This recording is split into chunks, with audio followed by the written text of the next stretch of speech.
There you are. I was worried you might stop to collect treasure chests opened by the Seelie along the way. It would have taken you so much longer to get here. Another conversation I cannot hear. I am delighted to see that you understand what takes priority and that your adventurer's instinct has not swayed your resolve. Really, I must applaud you for it. You should know. Paimon's head. Okay, I'll try and keep it short. My senses are telling me that this is where we shall find the entrance to the ruins. Oh, cool! Well, what are we waiting for? Let's open it up and see! Patience. This was a sanctuary of great importance to the Hyperboreans. A special process is required to open the gate. Oh! Like the place that housed the Eternal Moon's marrow? Okay, so what's the plan? Need us to do anything? And just the short version, if you can. Ah, all right then. I was planning to start with some background on the invention of these techniques. Are you sure you don't want to hear it? It's quite informative. Remember what you were saying about priorities? Fine. Simply put, we need 3 human representatives to successfully undergo a process of Kuvaki resonance. Think of it as a test from the 3 moon goddesses to see if the entrants are qualified, with the most recognizable qualification being Kuvaki. Pretty sure Lauma would ace that test. Oh, wait. But we need 3 people. I also have no doubt that the Moon Chanter would be qualified. But we would need 2 other people with the same constitution. Therefore, the most feasible method is not so much to follow the rules, but to figure out how the test functions and find a workaround. I've done some research, and it turns out the mechanism is rather crude. We'll simply need humans to stand before it who have sufficient Kuvaki energy within them. I'm with you so far. How do we get the Kuvaki in them? The easiest way would be transfusion. Take some Kuvaki from Nodkrai's soil, put it into the bloodstream, and get it circulating in the body. So we're going to cheat on the test? Precisely. There are other methods, but this is the simplest one. Cheating the system is much easier than trying to hide from it. Huh? Sorry? Does the idea of cheating upset you, Miss Lauma? No, that's not it. I suddenly had an idea. Oh, what is it? It's about Moon Prayer Night. I figured out a way for Kutar to join in the festivities. Huh? But as Paimon said, we need to have our priorities straight. Let's get back to the test. I'll follow up with Nefer on the festival arrangements. Oh, okay. Anyway, is this really the best method we have? A Kuvaki transfusion sounds dangerous, no matter how you slice it. If you think that's dangerous, wait till you hear the other methods. I'd be more than happy to go through them if you'd like. There are several. No need, we're good. Let's go with this one. Very well. Kuvaki transfusion it is. Now, I should mention that the risks can be greater or lower depending on individual compatibility. It would be rash to simply infuse the Kuvaki and hope for the best. If the body rejects it, the reaction can be quite severe. The symptoms are similar to another condition that some people living here suffer from, known as congenital Kuvaki sensitivity. So, before we execute our plan, I will perform a simple test of my own to see who is compatible and who is not. Once that is done, we will have to complete the resonance process as rapidly as possible. The participants must remain stationary while the Kuvaki circulates and bonds with them, and they mustn't eat or drink anything. What? No eating or drinking? That's some hardcore fasting. They'll all be monks by the time they're through. 3 days. Oh, that's so long! And we still need to find 2 more people who are not just compatible, but also willing to volunteer. Fasting? What are they talking about? Really? Don't you want to think this through? Haha, count me in too. 3 days without food? I can handle that. Miss Nicole has made it clear that this is the easiest way. The way I see it, there's nothing else to discuss. It's time to step up.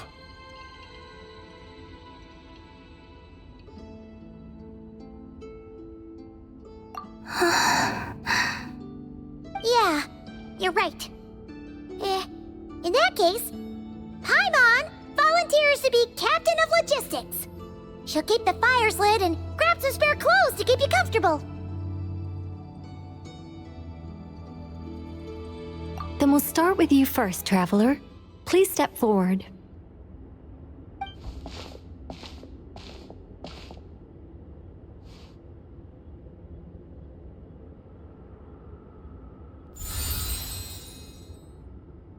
How's it going? Do you feel anything?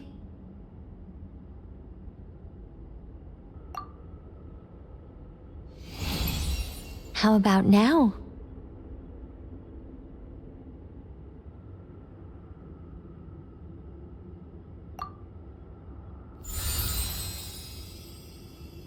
And now?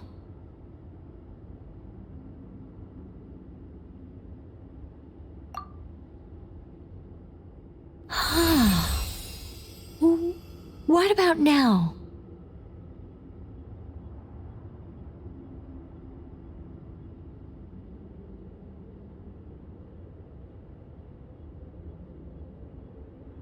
You guys, it's not a competition, you know. All right, I'm officially impressed. Even as a descender, you can withstand far more than I imagined. It's like I summoned a giant stone titan to arm wrestle you, and your arm hasn't even moved an inch. In my last attempt, I infused 5 times the amount of Kuvaki required. Yes, safe to say, compatibility won't be an issue for you. You're eligible to join. You're next, Mr. Varka. Sure, here goes nothing. All right, I'll start where we left off. 5 times the required Kuvaki dose. Whoa, whoa, whoa, hey, wait a minute. How's it going? No, not great. I kind of want to puke. Feels like I've been drinking too much. A few bottles of wine, then a big stein of Dark Horse, with some hard liquor from Liyue mixed in. You think this is funny? I just lost to a young lady in an arm wrestling contest. I'm never gonna live that down. My apologies. I'll lower the concentration and try again. Oh. How's it going now? I'm not as dizzy as last time, but I can still feel it pulsing around. In that case, you wouldn't be an ideal choice, Mr. Varka. Let's try someone else. Okay, let's go ask some of our other friends then.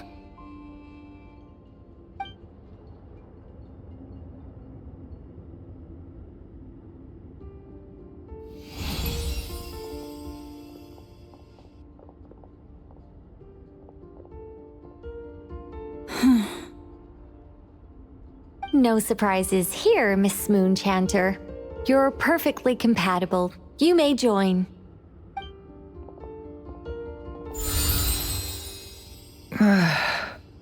I'm getting a slight headache. Shame. You were so close.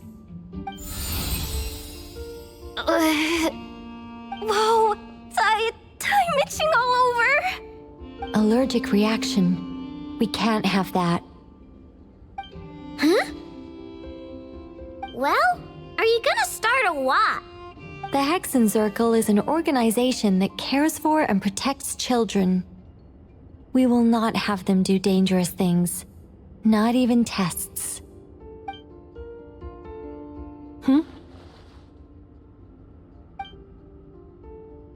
Is something the matter?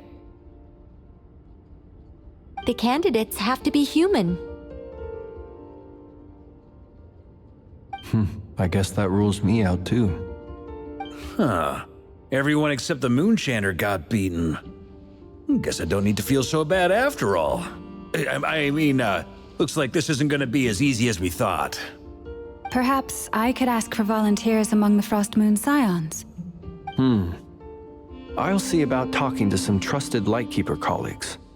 Itlua springs to mind. In fact, I think we had some former Frost Moon Scions join our ranks recently. Can you give me the scientific explanation for how the test works? I can probably make some kind of test bot. Then we can just zip through Nasha Town, going up to people and pressing a button to check their status. Wouldn't that be way easier? No. Wow! No elaboration for once. How about I contact the Knights of Favonia's garrison in the Wave Chaser plane? Shame that Lohan's already left. And that guy's even tougher than I am. Strange. The moon goddess is clearly revered by many people. So why is she on the brink of disappearing? She mentioned that the world has rejected her from the very beginning. And when we fought the Reikir of Salnari, it seemed like she exhausted her power for our sake. Also, Paimon's not sure revered is the right word for how people feel about her. Gratitude, certainly. For my part, anyway. It's basic reciprocity. She helped us, so she deserves our help in return. Yeah. Even though she looked like she didn't care, she still saved a ton of people, including me. A review of the relevant data leads me to conclude that Miss Columbina is a good person. Yep, you bet! They really think so? I'm super surprised that Columbina isn't her actual name, though. I think it really suits her. It's light and graceful and... yeah, just a really pretty name. I know, right? Unfortunately, that's not our decision to make. Columbina. That was the code name the Fatui gave me. But it also came up in the song I heard when I was born. But... is that really all there is to it? What do I truly think of my own name? Is there anyone left who will still call me by that name?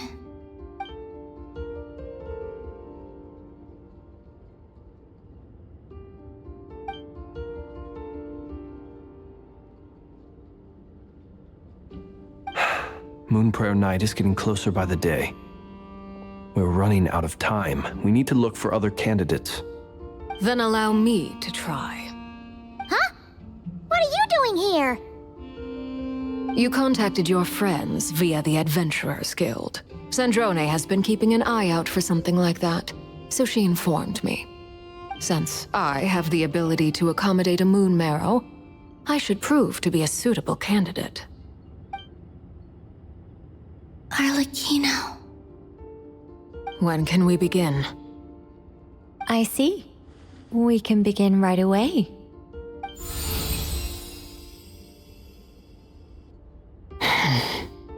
How was it? Did you feel any discomfort? Not at all. Then it seems we shan't need to look for additional candidates after all. Great! Cool. Alright, like Paimon said, the rest of us can take turns making sure the three of them stay warm and comfy. Then, my job is to take care of the caretakers. I will ensure everyone receives food and accommodation. I'm ready as well.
The work is done. The sacred scroll shut. The stars grow dim, the people silent. The white sun sets, the silver moon rises. O path to the temple, appear now before us.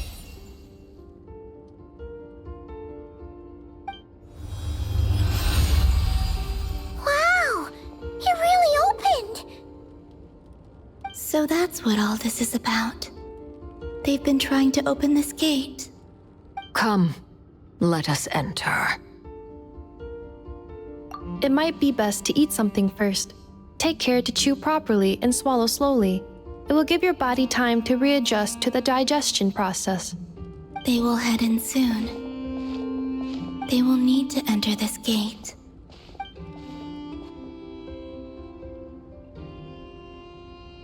Huh? I cannot pass through. Is it because I have no physical body? It has been 3 days. My strength has all but completely faded. Can I really hold on until Moon Prayer Night?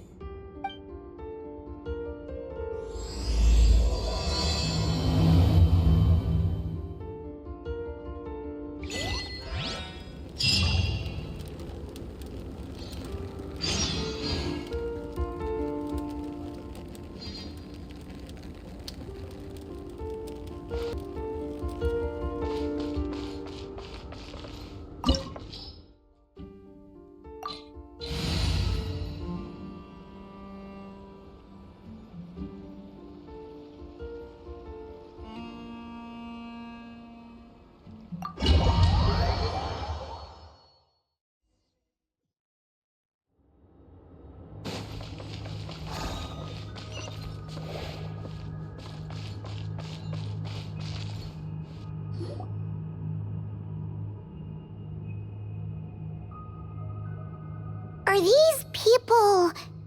Judging by their clothes, they appear to be phantom Hyperboreans from the distant past. That could mean they have some clues about the moon goddess's name, right?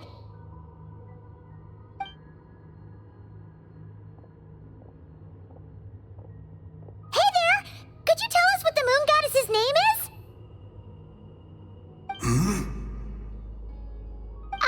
Sorry. That's probably a weird question, huh? How do we explain this? The moons are long gone, and their goddesses are dead. Their names no longer mean anything. When a new moon goddess is born, we will surely know her name. We have used every last resource at our disposal. All that remains is to wait, patiently and quietly.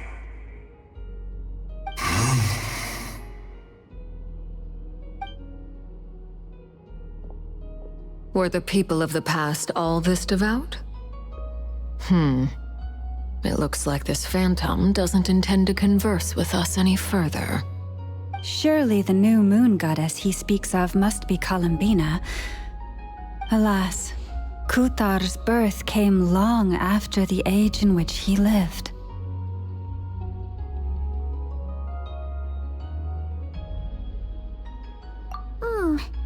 But, maybe if we find a phantom from a more recent age, they might know Columbina's real name. True. Keep an eye out. We should be able to tell which era they're from by the clothes they wear. Yeah! You've been pretty talkative this whole time. What changed? Oh, nothing. I'm fine. You all make good points. When the Hyperboreans speak of moon goddesses, they mean the three from truly ancient times. I can't imagine they would know anything about our current moon goddess. There once was a time when the moon goddesses blessed them greatly and protected them from harm.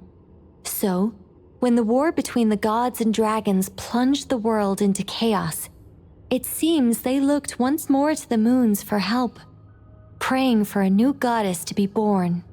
Yeah, that checks out. Let's continue on. Who knows what else we may discover?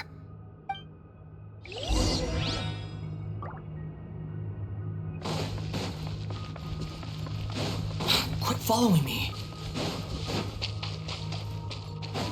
There's a door blocking this path! Not a problem. Try this.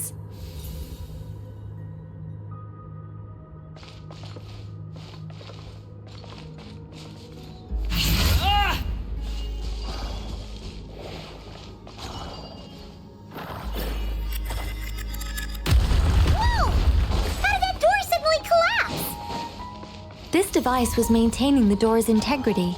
Remove the core, and the device stops working. Is this our destination? Impressive. More precisely, this is a device that will help us reach our destination. Let's go. We still have a long distance to cover.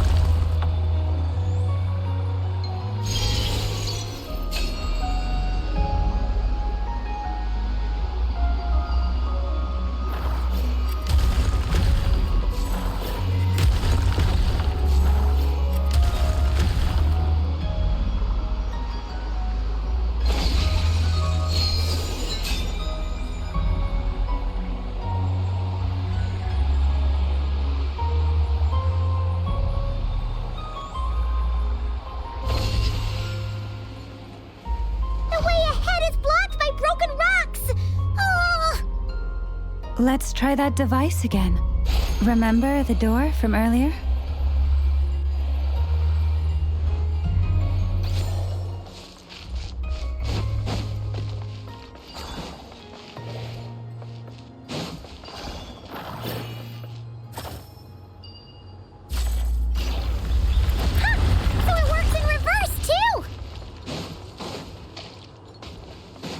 The humans we see are all phantoms, but the monsters are real.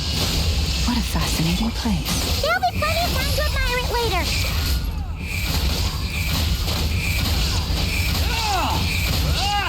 You dare to gaze upon me? Turret, bring refuge! Hold the line. There is no escape!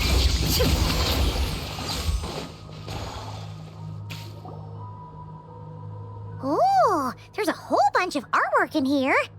Seems pretty old. Nicole, this is probably your area of expertise. What do all these paintings mean? Let me see. To understand these murals requires some knowledge of the history surrounding the War of Funerary Flame. I shared a little of this with Lauma before. Yes, I think I follow. The dispute between the Moon Sisters. Oh no, it's no trouble. I'd be delighted to share the tale again. Alright then. Tevat's 3 moons and their goddesses were brought into being by the will of Nibelung, the then ruler of Tevat. But when the heavenly principles came, they changed the world completely, down to its very foundations. The moon goddesses were nowhere near strong enough to challenge this entity, but the heavenly principles did not view them as heretical entities that had to be removed.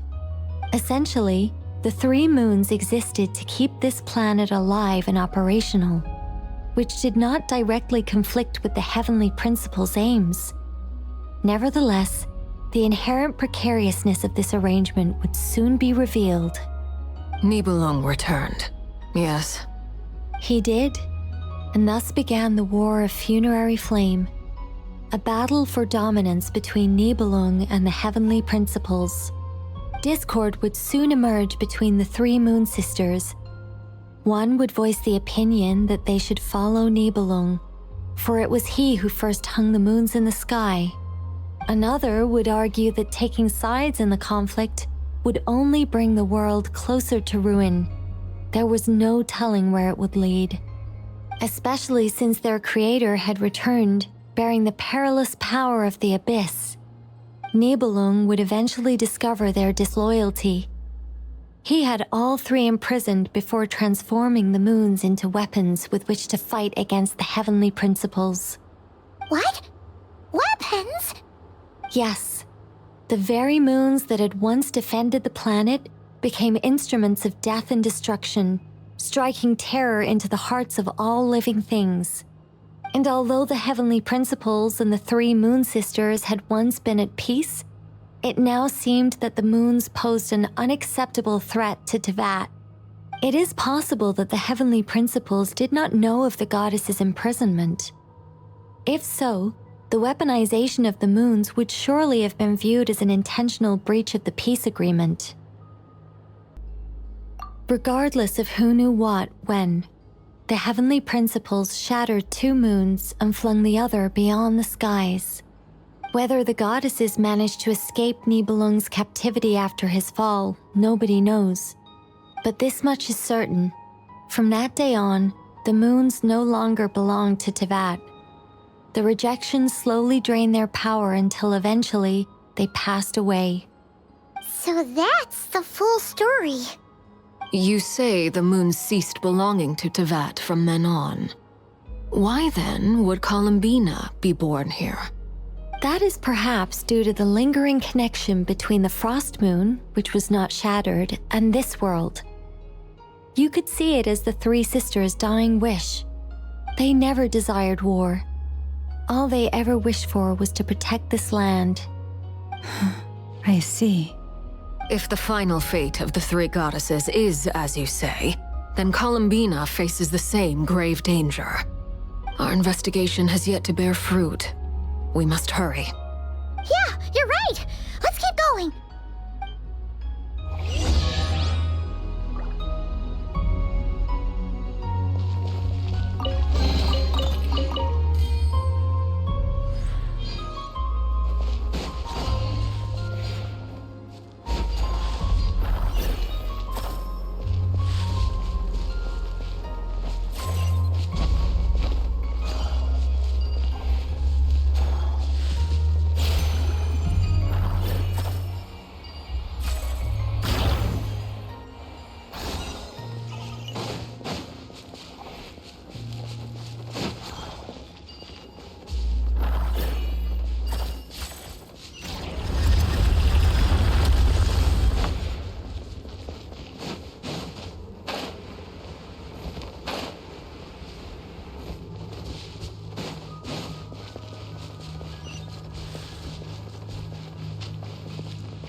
We're finally here.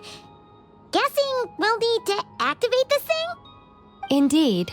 I was a little worried about that at first, but as we got closer, I sensed that the Kuvaki within it flows unimpeded. It should be functioning normally. The only issue is how to activate it. It's looking a little worse for wear. What about the cores from some of the other devices we've seen? Can we repair it using those? In all likelihood, yes. I imagine that would have been the Hyperborean's backup plan. Let's look for some cores.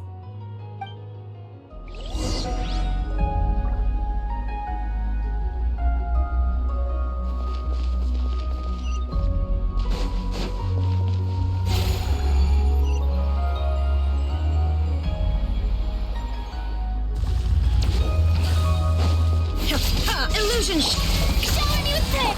Allow me! Gripping hold.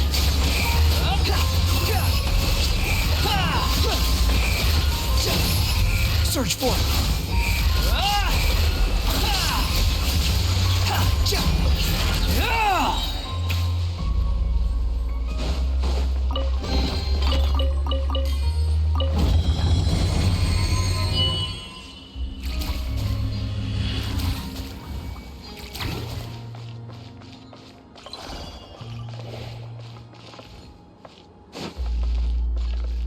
Quit following me.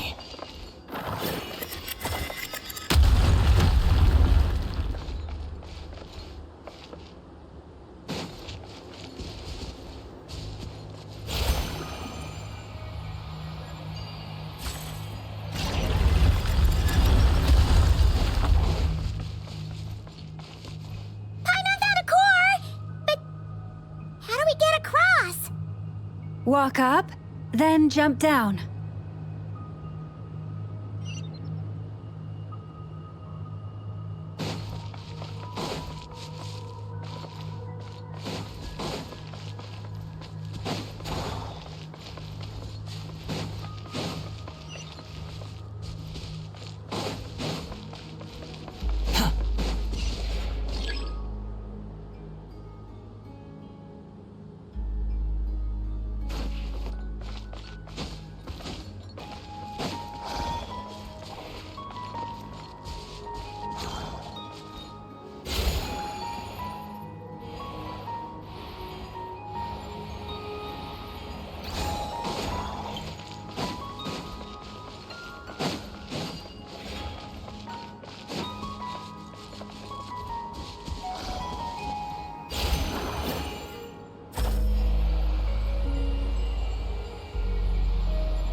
Following me. Too slow.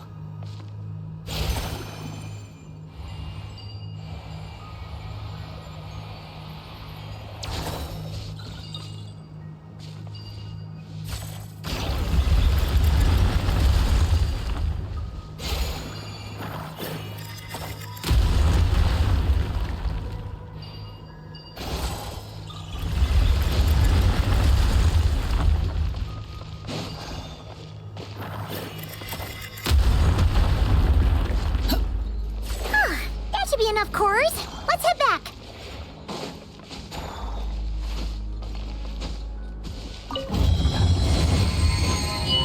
Quit following me.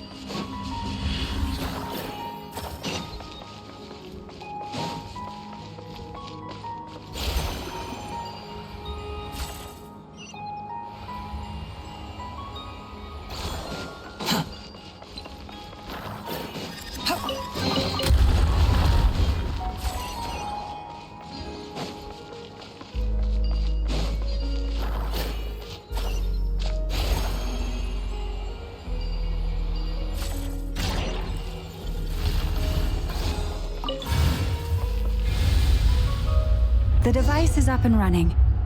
It's hard to believe that the ancients were capable of constructing such things. Paimon sees our destination! It's right up ahead! Yes, let's go.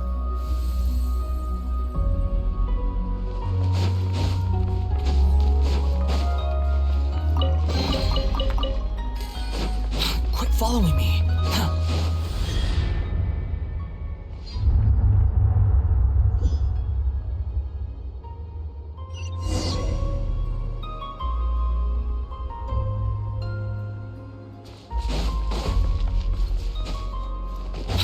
Follow Squall Fury.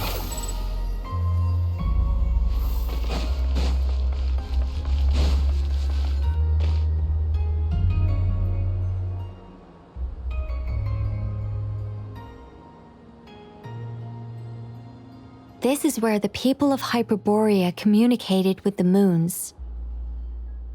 We need only place the moon marrow upon this platform on Moon Prayer Night, and we shall be able to open a portal to the moon and send our moon goddess back home. The assumption being, of course, that we can find her first. That's right. You want to know if it's safe there, don't you?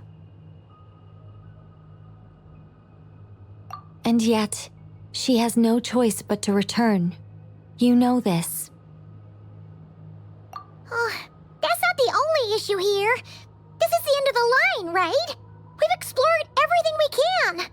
And despite looking at historical artwork and talking to people from Hyperborean times, we're still no closer to learning Columbina's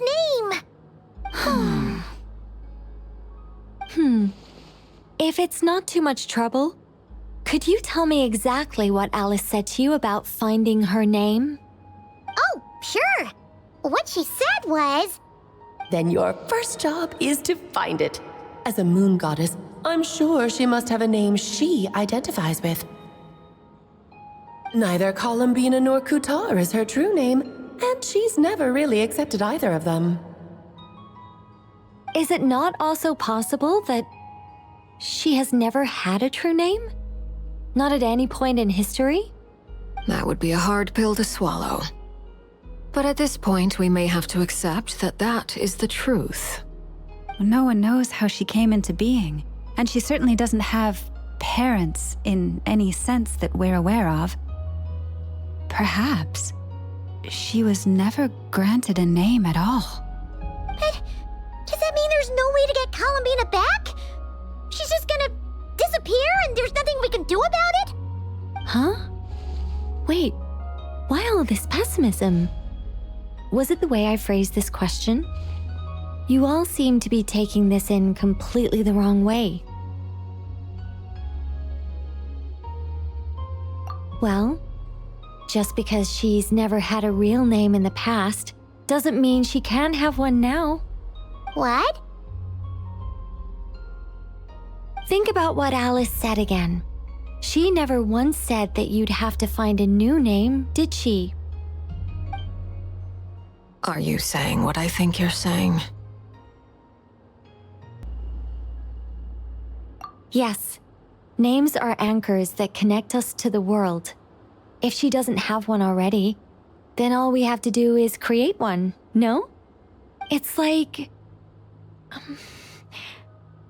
yes.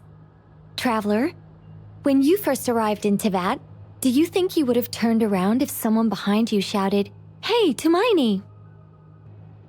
But what about now? I understand what you mean. Life is a long journey. Even the friends and family by our side can change over time. When people call you by different names, what matters isn't so much the words themselves, but what they symbolize. And of course, whether that resonates with you. Ether. So, close your eyes and picture the moon goddess in your mind. If you were to call out to her in this moment, what would you say?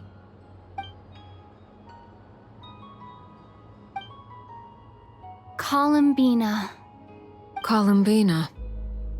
Paimon would call her Columbina too.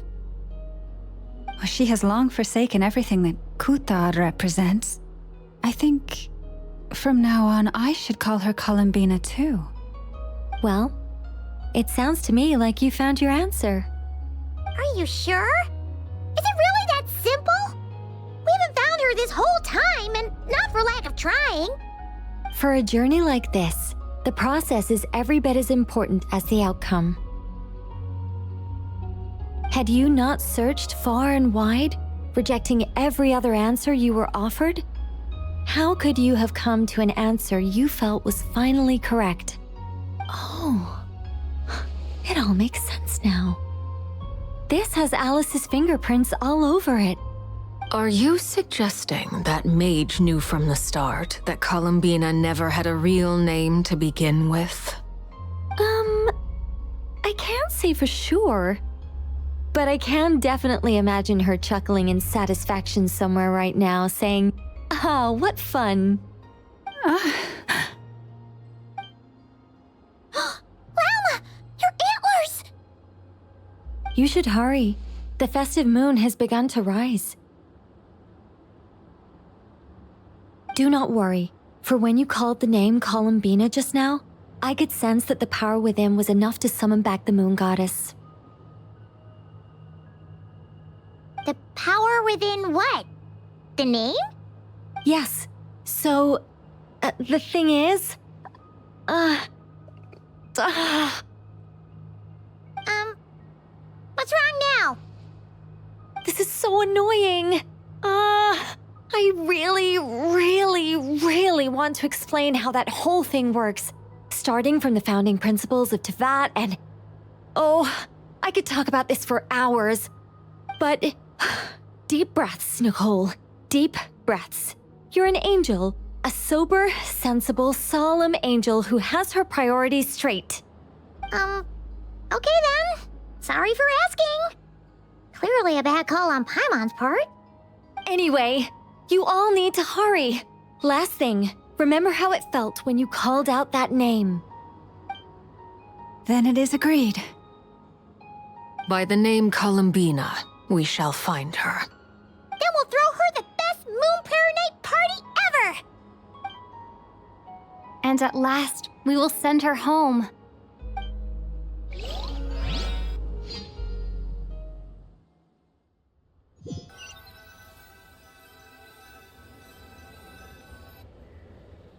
I can barely move anymore. My consciousness is fading away. Have they come back out? I'd love to see them one more time.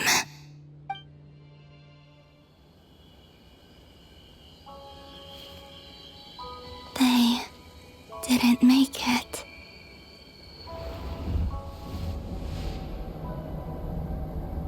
Could you tell me your name? My name is... Columbina!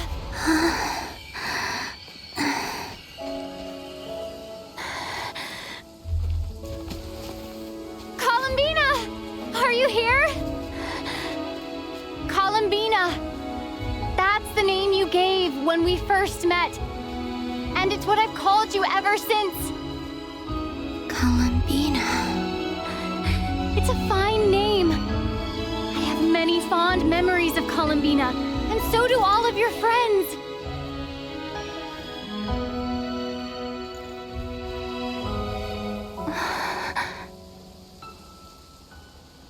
If you like this name,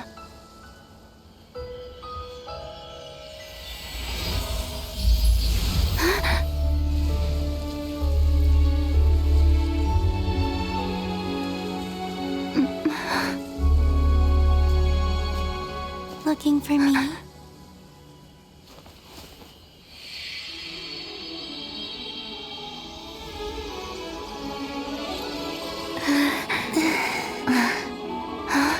I like it. You can carry on using it. My name is Columbina Hyposelenia.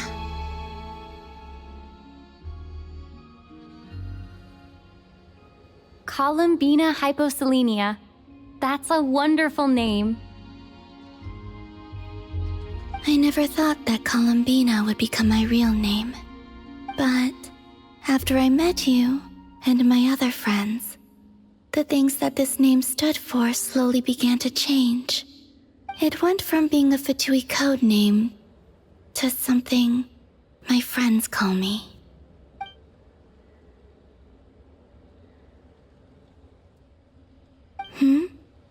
What is it? Why aren't you saying anything? I'm just so happy for you.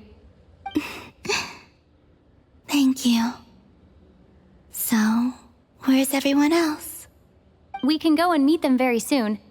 Everyone went to different places to try calling your name. Great. I'd like to thank them as well. Everyone's done so much for me. Searching for my name, entering those ancient ruins. Huh? Wait, so you were... Yes, I was there. Not physically, but my consciousness was still holding on. I followed you the whole way. Starting from when? You turned around and called out my name while you were in Nasha Town. Do you remember?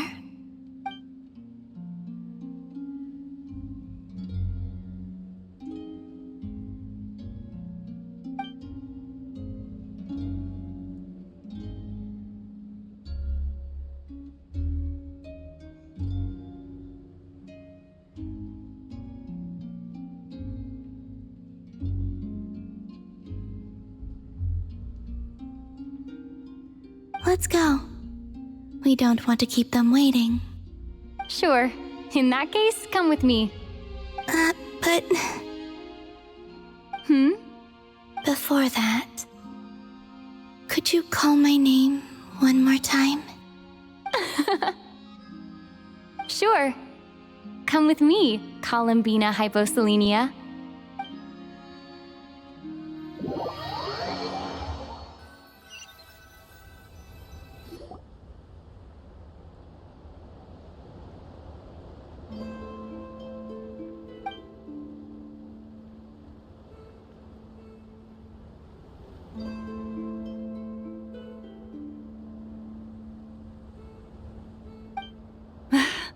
Columbina! Oh, this truly is wonderful. Llama, I can't breathe. Ha ha! Just in time for Moon Prayer Night! It's good to have you back, Miss Columbina. Yeah, we were worried sick. Thank you, my friends. With your help, I now have a name that belongs to me. Columbina Hyposelenia. Where's the second half from? You added it yourself? That's right.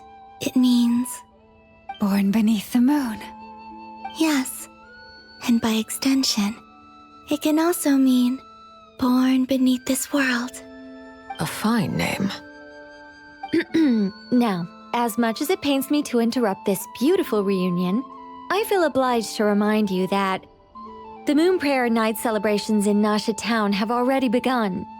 Don't you want to enjoy the festivities? There's so much to see and do. And some of the ambient lighting and entertainments were sponsored by the kind souls in the Hexen Circle. Nicole? Why have you turned into Dodoko? So you're Miss Nicole. Thank you for helping us, and for helping me find my name. It's nice to finally hear your voice. You're quite welcome. Guiding lost people to hidden treasure is what we Seelie do. And if you ask me, spiritual treasures are far more precious than material ones. Chests are all well and good, but this was what it's all about. Ah, so satisfying. Anyway, I had to go help Alice. It seems like she ran into some trouble. That's why I couldn't be here in person. But don't worry, we're with you in spirit. We'll be celebrating right along with you. Keep an eye out for the Hexen Circle's festive stalls in Nasha Town. I think you'll like what we came up with. Alice said she even managed to rope B in this time. The Frost Moon Scions have also prepared various attractions. I believe Aino, Ineffa, and their crew are setting things up as we speak.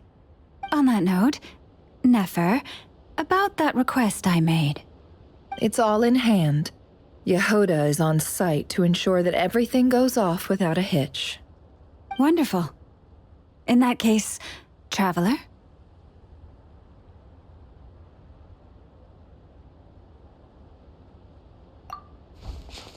Huh?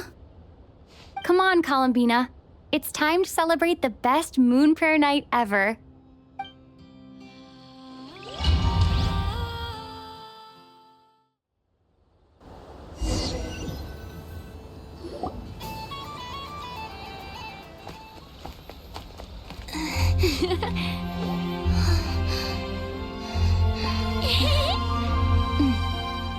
Hey, young lady.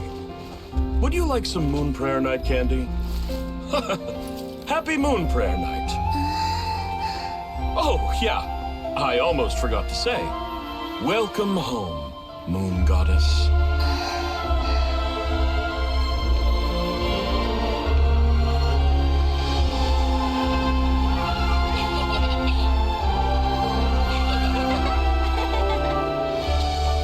Welcome home, Moon Goddess. Welcome home, Moon Goddess. Welcome home, Moon Goddess. Turning Nasha Town into her home is a festive gift. A rather brilliant idea. Perhaps this is what Nodcry, Columbina's home, should have been like all along.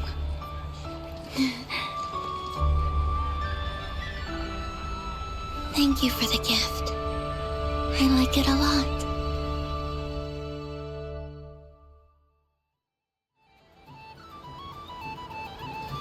This feels like the surprise of my life. I do. I never imagined I'd ever get to enjoy Moon Prayer Night with everyone so freely. If you're happy, we're happy. Quite a strategy you came up with. Hide the tree in the forest. It's not your usual style, Lauma. Is there something about Moon Prayer Night that enhances what's in your head as well as the antlers on top? Apparently so. It even inspired a perennial penny pincher to use their resources for a greater cause. It truly is a magical festival.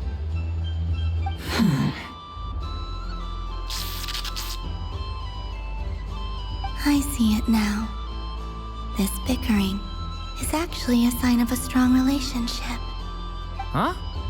What's everyone doing here? Oh! Miss Columbina, you're back! Yes, I'm fine now. Thanks for your concern. How's your progress with Alice's assignment? Very well indeed. I've never heard her sound so excited.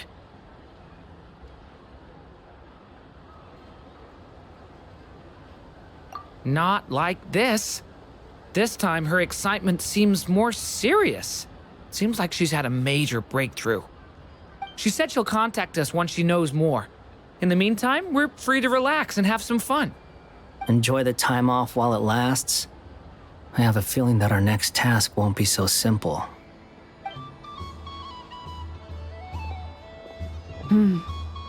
I should go. I still have a few things to attend to at the Frost Moon Scion stall. And I think I'll take a look around. With any luck, this once-in-a-year festival will come with once-in-a-year opportunities. Hold up a second. Where's Varka? I believe he made a beeline for the flagship the moment he entered Nasha Town. Ah, that's Mondstadters for you. They know what they want when festivals roll around. Goodbye for now, Columbina. I hope you have a wonderful night. I will.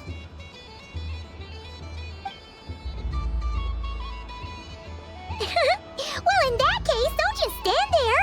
Get out there and have some fun. You'll definitely get a warm welcome at every stall.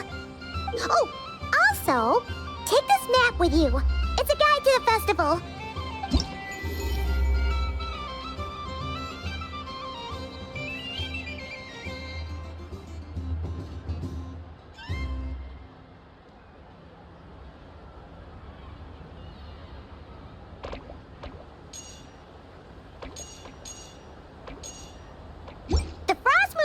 Stall is over here.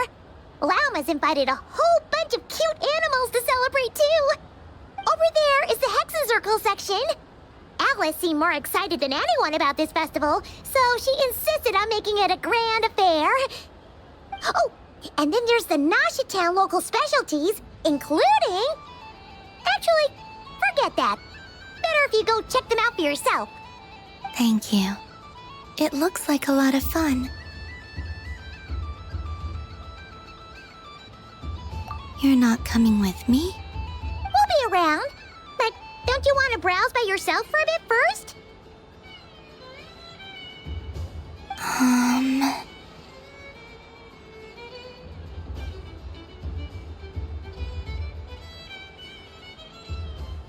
Yep. If you find something you like and want to try it out together, just give us a shout. We'll be right with you. Otherwise, just relax and enjoy yourself.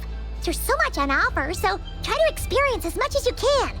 And don't forget to stuff yourself with all the delicious festival food!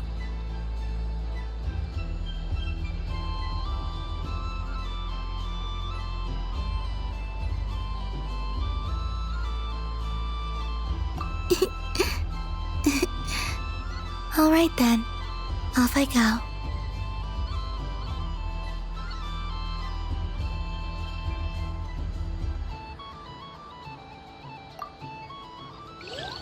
Where should I go first?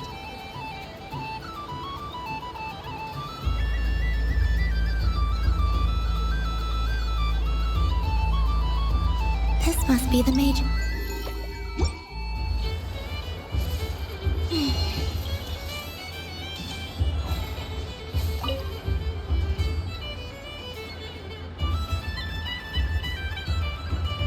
I wouldn't say it's unfair, exactly.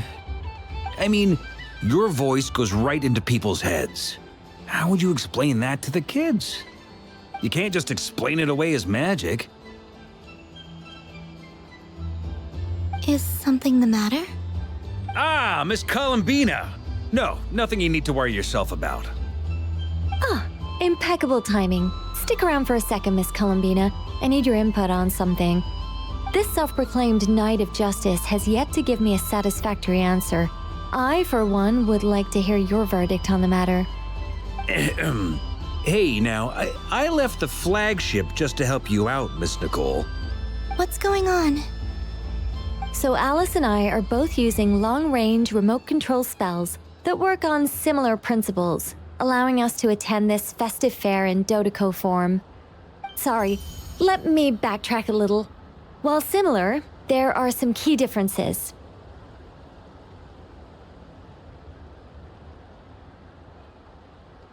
Alice, being a great mage, wanted her Dodoco to reflect something of her own charm and mystique. So she adjusted the way its tail moves when it spins around. An entirely gratuitous move, in my opinion. I hardly see how anyone is going to notice that.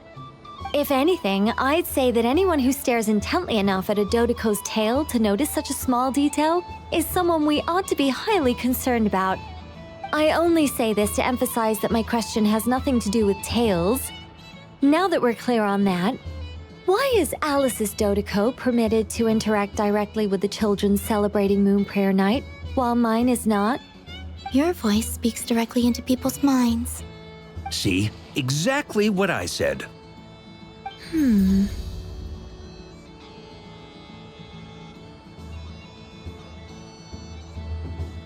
Miss Nicole? I can't stand it.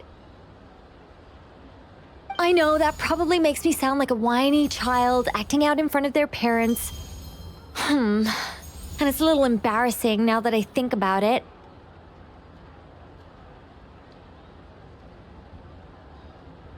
But hey, I've said it now, I can't take it back. That would be even more embarrassing. Also, don't go reading too much into that analogy. It was off the top of my head. I'm actually an awful lot older than either of you. Miss Nicole, are you saying that you'd like someone to play the game you've prepared? I'm not so invested in that. It's just something cobbled together using items I borrowed from Alice. She probably didn't even make them herself. The point is, I want to know everyone's thoughts after they receive their prizes. But as you've said, I can't just ask. I've been biting my lip for so long, and I've had no one to vent my frustrations on. I thought this was going to be a nice, straightforward festival where I'd get the chance to guide people to treasure. Well, can I play? I can't guarantee that I'll win a prize, but... You will? I'd like to try. Then what are we waiting for? Let the game begin! It's like they forgot I was ever here. Ha!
Congratulations, Miss Columbina! With your great wisdom, you have overcome every obstacle in your path and conquered the great challenge posed to you by fate. Fate? Well, something to that effect. If you'd prefer something more poetic, it could be the icy winds or the dawn. Anything you like, really. You could even go with the challenge posed to you by Dodoko, if that's what you're into. Anyway, you can take or leave my suggestions. Moving on. All my hopes are now resting on this. Can I open it now? Stop teasing me. Please, I'm begging you. No more talk. Just open it. Wow. What a lovely sculpture. Classic and cute at the same time. Thank you, Miss Nicole. I'll always treasure it. Ah, there we go. Music to my ears. You have my sincerest gratitude, Miss Columbina. Thank you for sharing your precious time with me and fulfilling my wish. Don't mention it. You've all done much to help me, and still, I'm the one receiving all these gifts.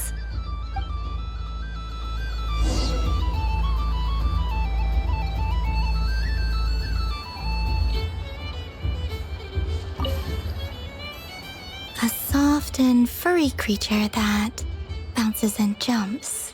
Welcome home, Moon Goddess. This one talks too. Allow me to introduce myself. I am a Dodoko from a distant archipelago, the most mischievous of all my Dodo brothers and Dodo sisters. When the going got tough, I powered through, and when I met obstacles, I boomed them away. That sounds like a lot of fun. Doesn't it just? Oh, but then the trouble started. Recently, I found a lovely beach, the same beautiful jelly color as my hometown, and so I dove in to have a look.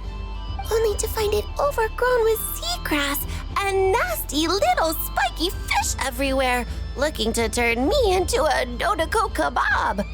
I made it back to shore by the skin of my teeth, but my tail was sorely hurt. Couldn't you just boom them away? Oh, I wanted to, believe me. But I've heard that you, Moon Goddess, can understand animal speech. The last thing I wanted was to cause a gigantic fuss and get taken to court by a school of spiky fish. I'd be driven out of these waters for good, and my winter holiday would be ruined. And so, dear Moon Goddess, I was wondering if you might lend me your allegiance. Are you roping me into a crime? Oh, let's call it a once-in-a-lifetime carefree adventure.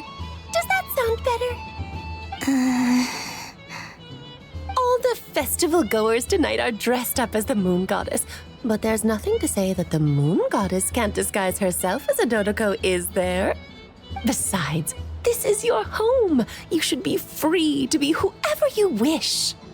I'm afraid I'm not well acquainted with Dodokos, Madam Mage. Oh, that's quite all right. We Dodokos are innocent, happy creatures with a free-spirited nature. Many, like myself, are mischievous troublemakers. Others are lazy souls who like nothing better than to lie down on a nice rock and take a nap. In our eyes, every creature who yearns for happiness and freedom is a Dodoko. But perhaps in yours, we Dodoko are a fluffier and more mischievous breed of Kuhenki. Yes, that is a much easier image to follow. Oh, wonderful! Then let's play! Grab onto my tail and follow me into the sea! Time to settle some scores with the bad guys!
wonderful talent!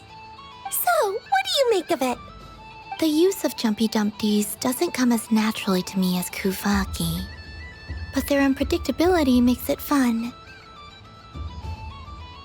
I think they call this... novelty? Indeed! And how did it feel blowing those pesky nuisances away? Not bad. Any guilt? What do you mean? Oh, wonderful! Lovely answers to all 3 questions. You've passed the safety test. Now I can give this special bomb to you as a souvenir.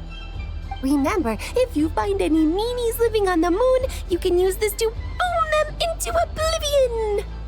I will.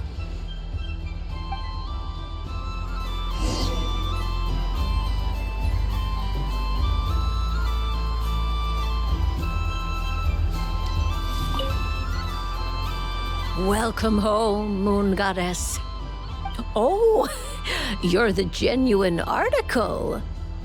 Alice was right. This moon prayer night was worth watching after all. Another one that talks. Greetings. Pleased to make your acquaintance. I am the Hexenzirkel member they call B. Barbeloth Trismegistus. Columbina Hyposelenia. Pleased to meet you too. Hyposelenia. A fine name indeed.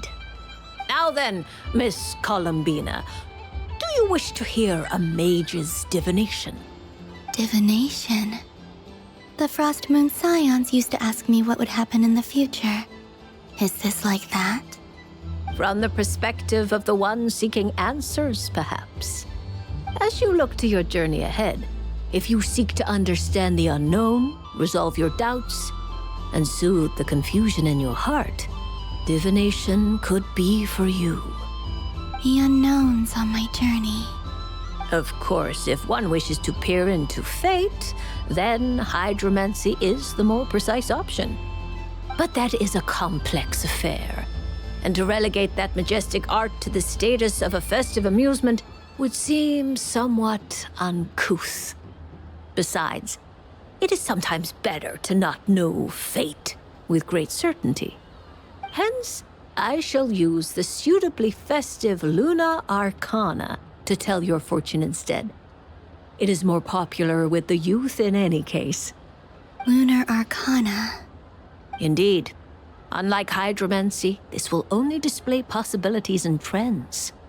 People like to think of themselves as creatures of agency and free will. Peering too far and too clearly into the future is detrimental to both body and soul. I'd like to give it a try. Of course you may. Come then, take a seat, Miss Columbina. Before we begin, are there any specific questions you would like to ask? Let's stick to general possibilities and trends, like you suggested. Ah, very well. Then I shall use the basic Lunar Arcana deck. Now, try to relax. Cast your mind upon the things you have experienced and the things you are soon to experience. I will shuffle the deck. Would you like to cut the cards yourself? You do it.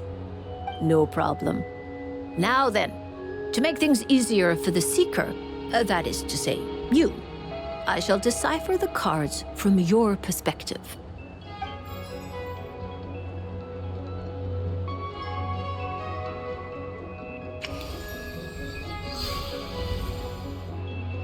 Please, draw the first Lunar Arcana. This represents destiny and is the foundation for the divination as a whole.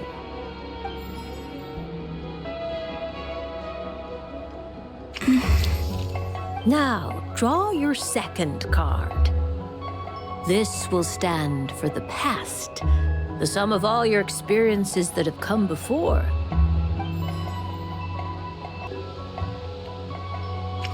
And now the third arcana. This is the present, your interpretation of the current moment. Finally, the last card. This shall speak of the future, which... Oh. Kuvaki Pulse? Fascinating. I've never encountered this before in my role as a diviner. Something has exerted an influence upon this card, causing it to leave its designated position. What do you make of this, Miss Columbina? Perhaps this is the guiding hand of fate in action. Of course, if you wish, you can choose to deny the validity of this card and draw the future for yourself. No, it's fine. Let's go with this one. A bold decision. I must say I'm looking forward to the results. Well then, let us flip the Lunar Arcana in sequence and see what emerges. Sure. First, Destiny. No surprises here. The card that represents yours is the moon. The moon. Indeed. The moon can represent the truth at some times, but deception at others. False peace, destructive calamity, and the world-changing power that lies within. When the moon is placed on the destiny tile, it indicates that your destiny is not what it may appear on the surface. Instead, it may yet have a hidden side. It symbolizes a journey through the fog, fraught with uncertainty and deception, where one must face inner challenges head-on. I don't understand.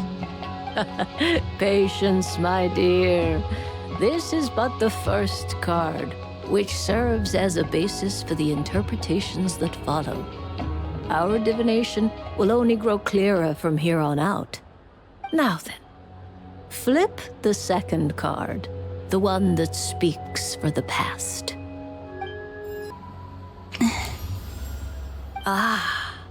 The Hermit, but inverted. Inverted? Yes. The Hermit symbolizes solitude, introspection, and the pursuit of truth. When inverted, it represents isolation, truth out of reach, and a path that leads one astray. Combined with the moon as one's destiny, the Hermit inverted represents a choice you made to stand alone in the past. It was a choice made not out of fear or arrogance, but for reasons that others could not perceive. You fumbled through the darkness without a guide, but you did not find your way.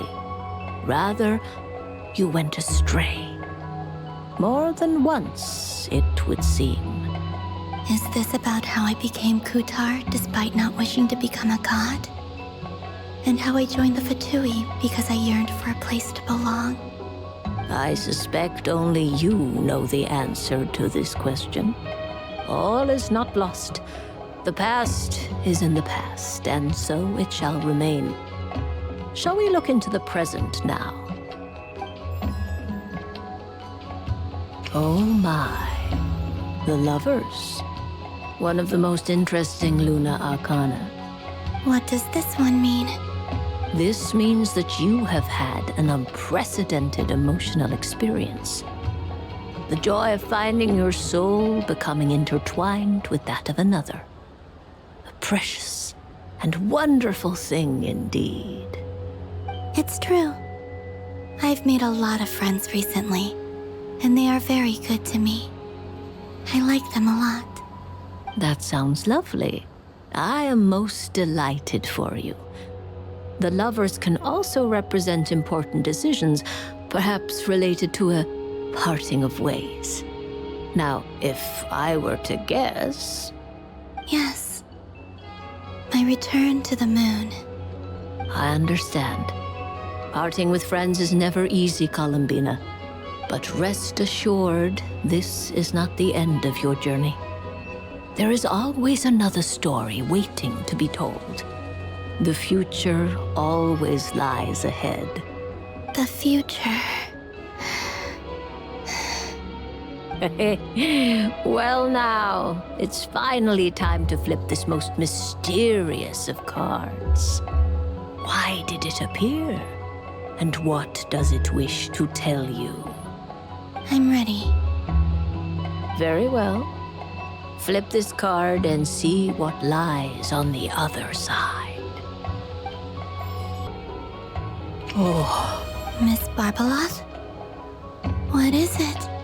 This card is death. That doesn't sound very good. It depends on how we interpret it. It is true that it can represent an agonizing death, a complete and utter end, but at the same time, it can also represent rebirth.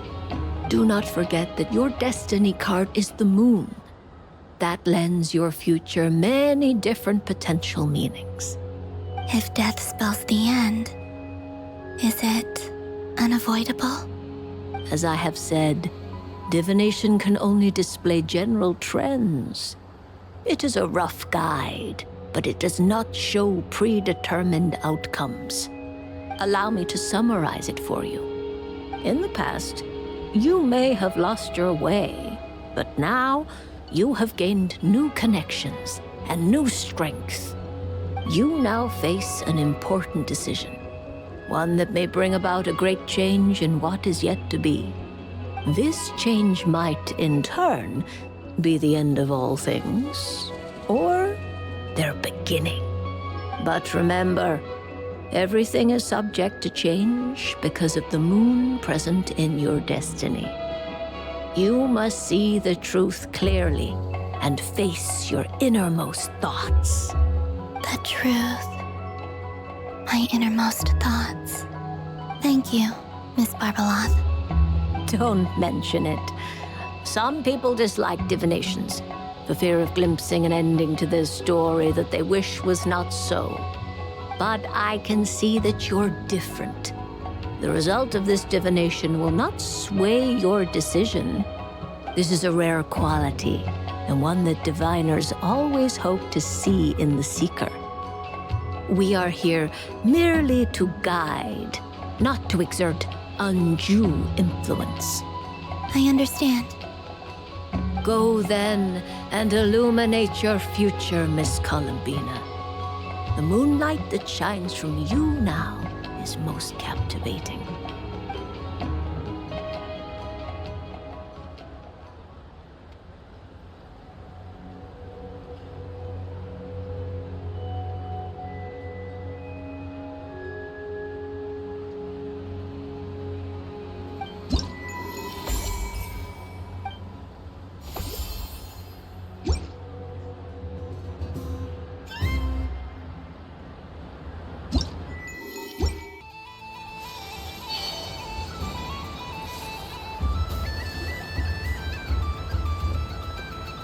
Dodoco's Whirligig!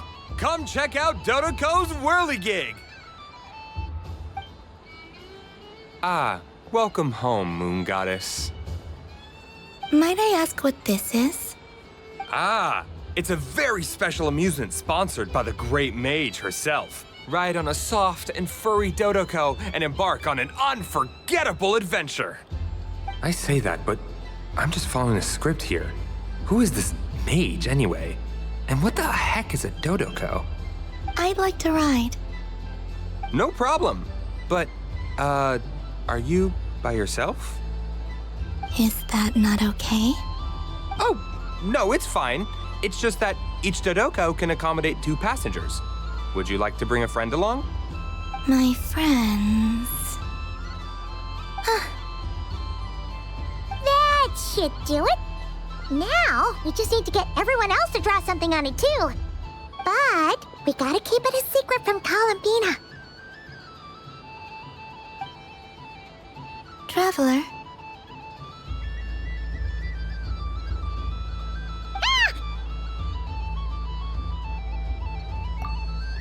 I want to go on that ride. Will you join me?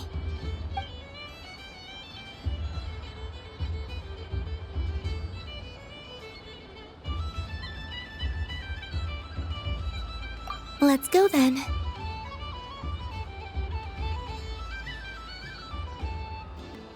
Don't worry. Paimon will do the rounds. You go have fun.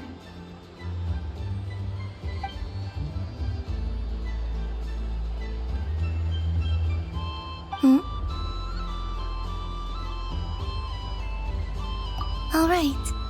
I think we have to wait in line over there. Please take your seats. For safety reasons, you mustn't try to leave the ride before it comes to a complete stop. All right, you're all set. I wish you both a wonderful journey.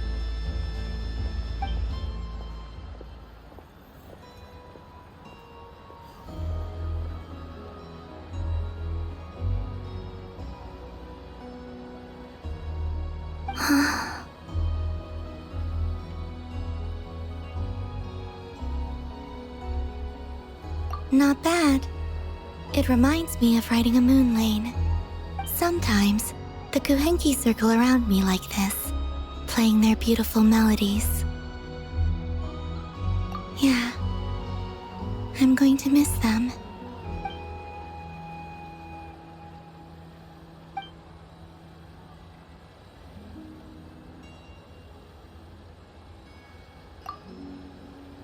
It does. I've felt scared in the past, too. But this is a little different. You know something? I got to see a lot of fascinating things during my disappearance. I saw how the Frost Moon Scions act around their families. So different than how they used to act in my presence. And I also saw how they interact with their friends. It made me curious at first. Why do people act so sincere when they're worshipping gods, but save their truest, warmest feelings for each other? Slowly, I came to realize that it's because they trust one another. They know, deep down, that they'll be accepted for who they are. All of it. The good and the bad. I know. I knew it the moment you started calling out my name. What I fear now is the end. I fear losing all this the very night I have gained it.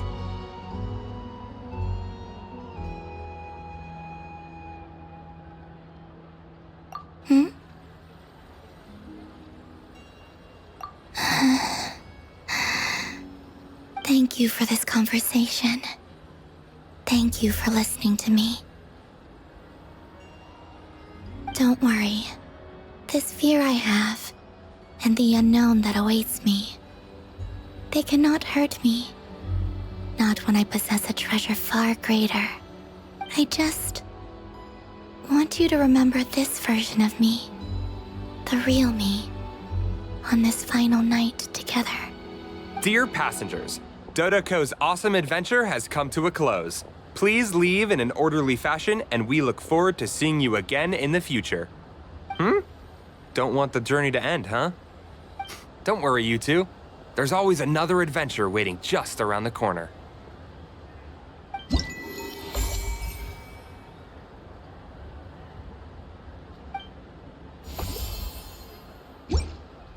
So this is the Frost Moon Scions area. It feels very familiar. But everyone looks much happier than usual.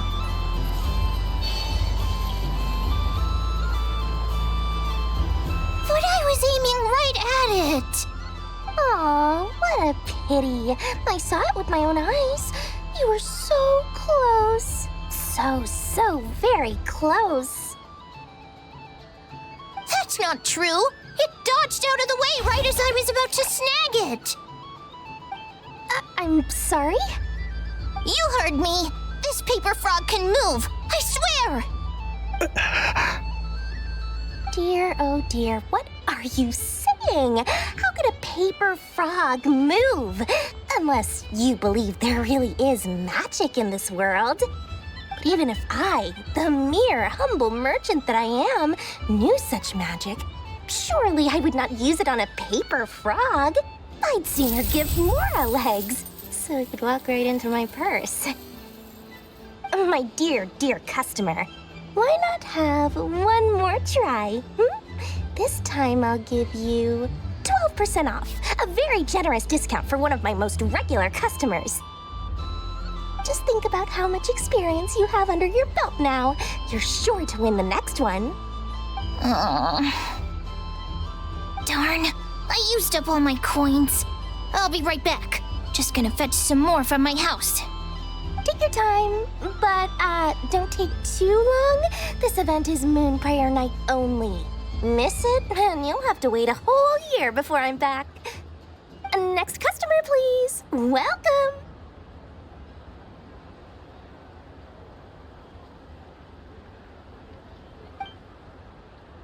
Hello.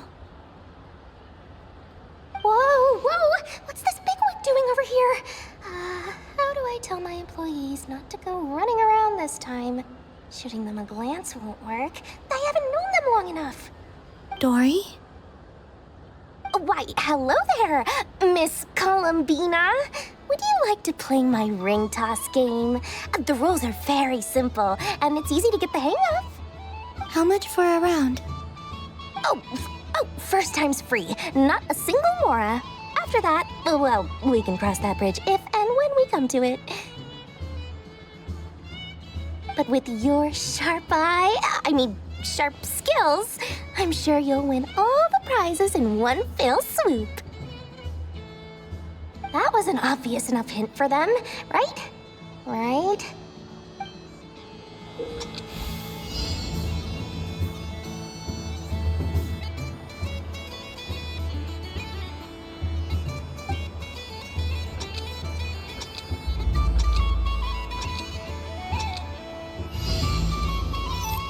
Here comes the ring!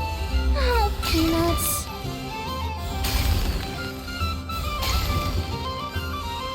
Change tracks. Roselle, should we move or not? Just a tiny bit. All right, then I'll... Oh, sugar plums, not the clock hands. How do I move the legs again?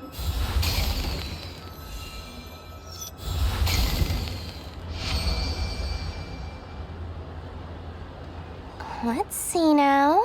Let's see. Wow, very good. That's the highest score we've had all night. And here's your prize. Now, how about another round? As for the cost... Happy Moon Prayer Night, Miss Columbina. Happy Moon Prayer Night, Durin and Hat Guy. Are you here to play the game? Yes.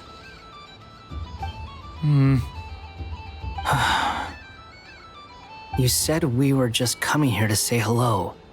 I did, but then I recognized a few more people as I got closer. Do my eyes deceive me? Is that... It's our little dragon! He's all grown up! Someone's popular.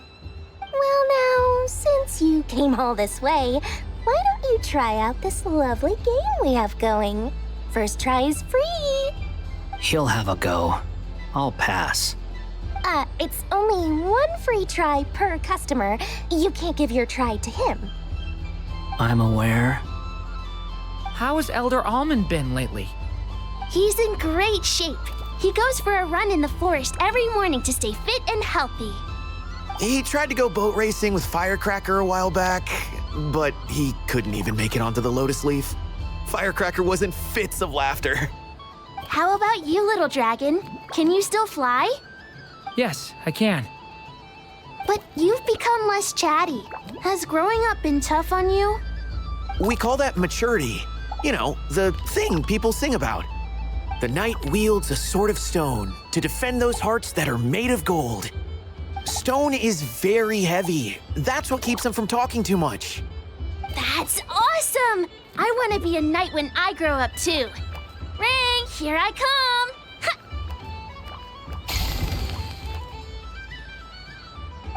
the hat-wearing man. I never thought I'd see you again. You seem more determined than when I saw you last on the train. If you say so. Oh, I do say so. The people you once helped see it clearly. It's because you are once again on the right track. May the engine in our hearts propel us to the station of our dreams.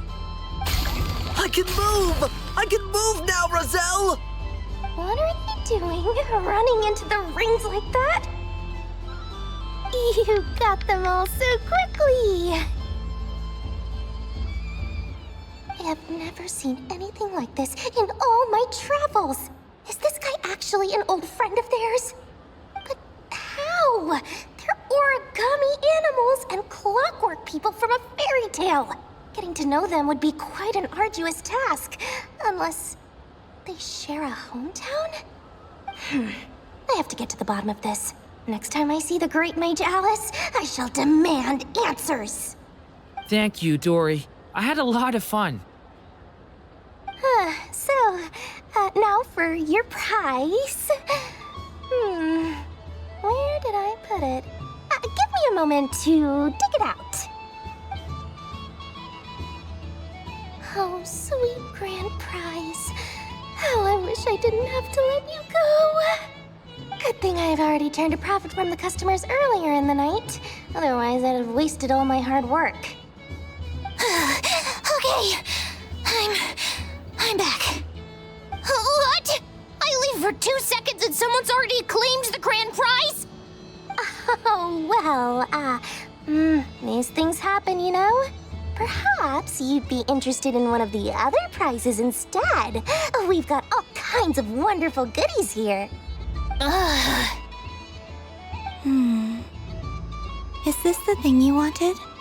Here, you can have it. Huh? But... Don't worry about it. It will be happier with you. Oh, thanks so much, Miss. Moon Goddess. Oh, goodness gracious, Columbina. Give me strength. How am I supposed to make any more money from this child at this rate? Daddy, look! That's the game I was telling you about! Forget it. She is the Moon Goddess after all. I'll think of some other way to swing this. Maybe I can try to hook this new kid. Huh? Oh, someone already won the grand prize. You can take mine if you want.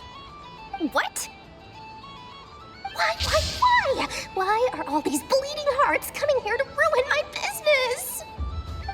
Happy Moon Prayer Night, everyone. Happy Moon Prayer Night.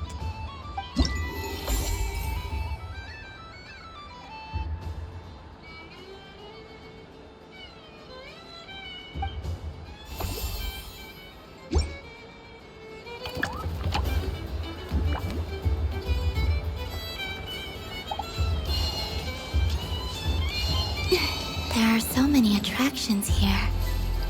Since I rarely get out, I might as well make the most of it.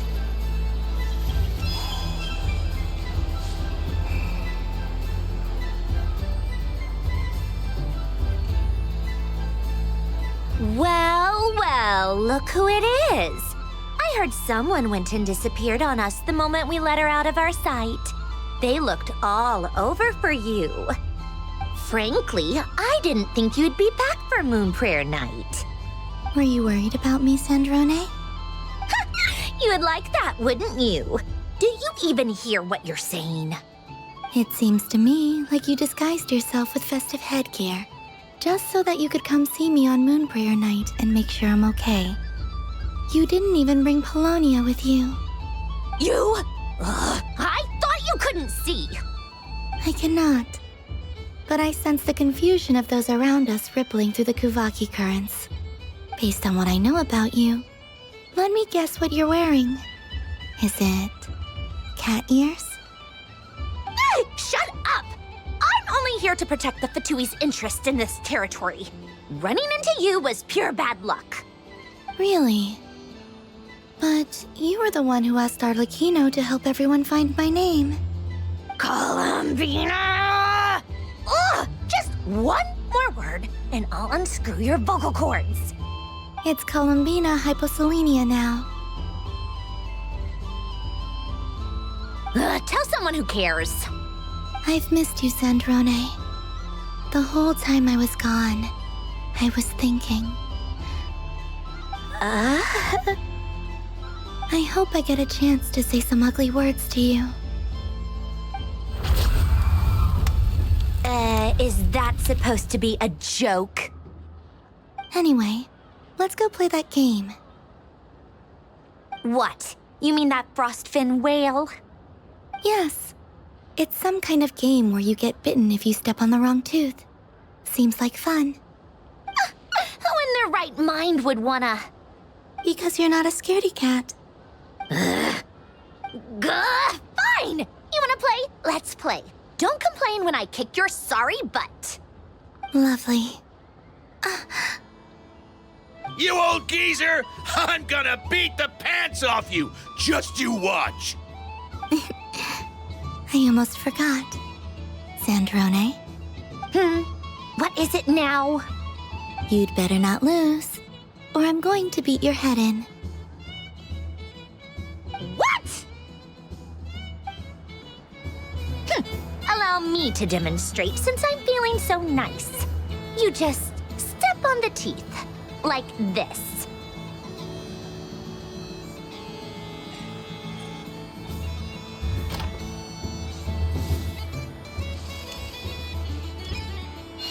Which should I pick?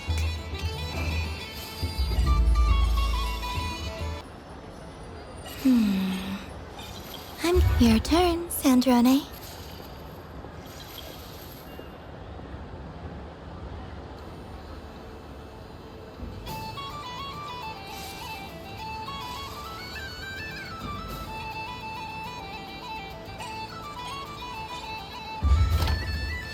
Don't come crying to me if you get bitten.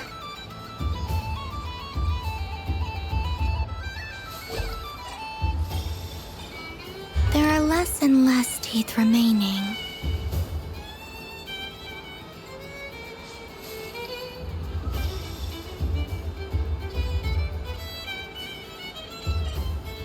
Huh? What's that noise?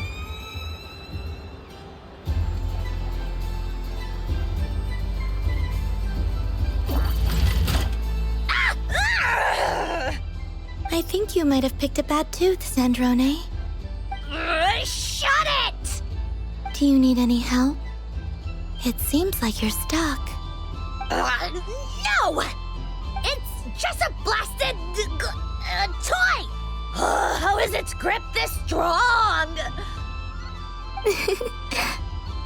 Stop laughing! All right. Well, you lost. So just like I promised. Hey! What are you doing? Are you seriously? Hiya. Why, you... Oh, just you wait!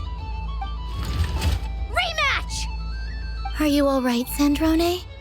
That was quite a strong bite. Are your clockwork parts? Quit your fussing! I don't need it! All right. I'll go first this time.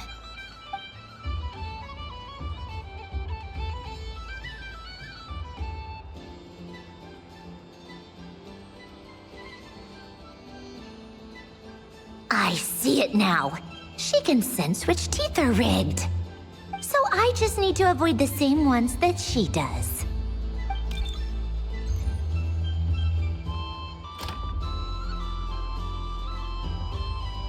This one...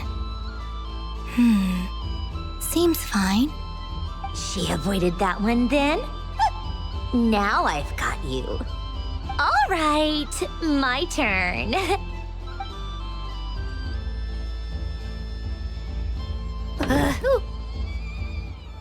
What?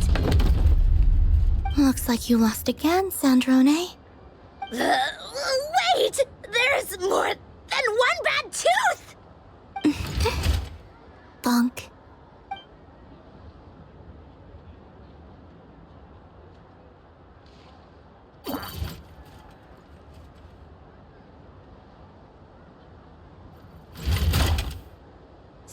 Stupid game! What idiot came up with this? Are you alright, Sandrone? You said some nasty things just now. Oh, I'm peachy. Should I let you bonk me on the head as well? Ah, forget it. Come on, bonk away. It can be your consolation prize for losing so badly. I told you, forget it! Gah, you've always been so annoying. Singing right outside my door, inviting yourself to my tea parties, going AWOL. And now you're off to the moon or something. Of all my days with the Fatui, the times I spent with you, Arlecchino, and Rosaline, they were my favorite. I will not forget them. Just as I shall not forget this moment. We'll always be friends, no matter where we are, right? Who'd want to be your...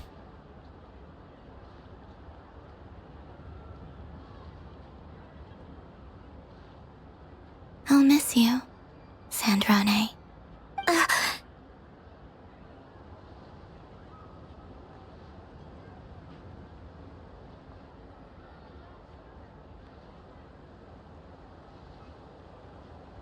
Goodbye, Sandrone.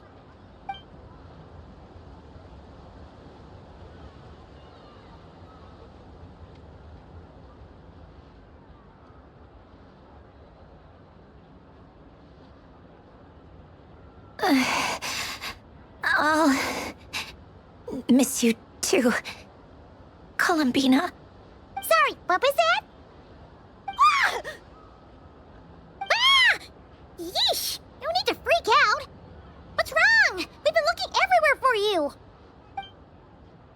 What do you want? Oh, nice ears.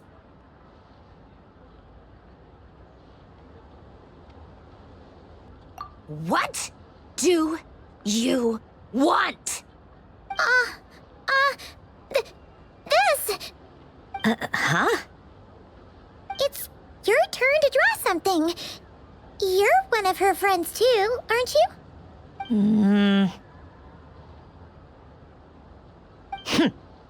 Doesn't know how lucky she is. Sorry? Nothing. I'm done. Take it. Oh, that was fast. Oh, and one more thing. Last time we spoke, you mentioned you were interested in the Narcissan Kreuz Ordo's research, remember? There were too many people when we last met, so we didn't get the chance to do this. What are you talking about?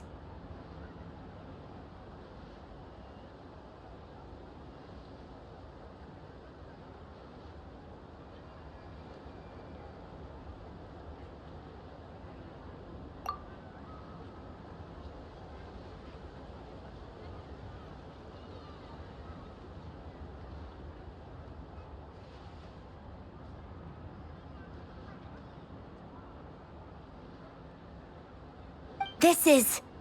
Oh.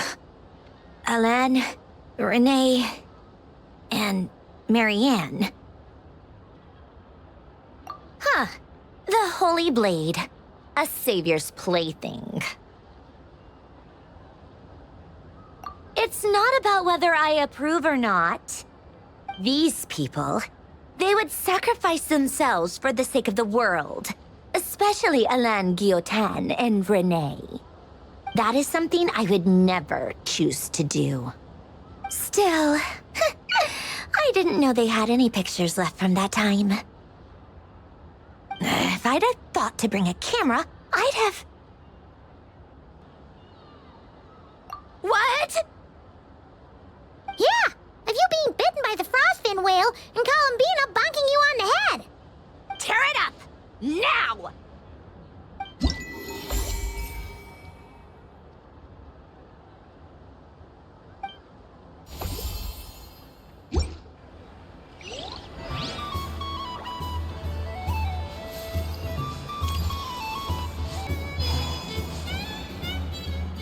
Moon Prayer Candy! Beautiful, tasty Moon Prayer Candy!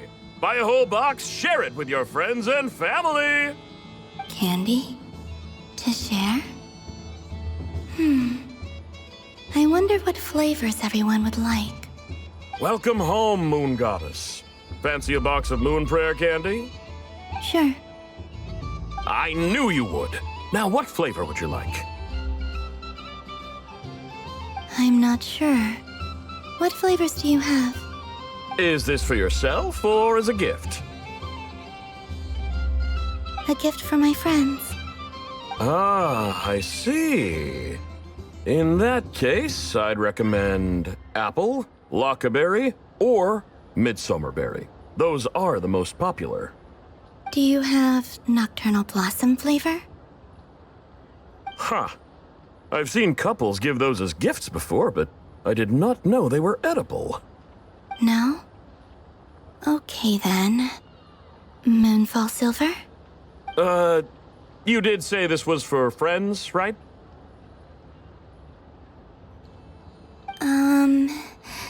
Maybe smetana then.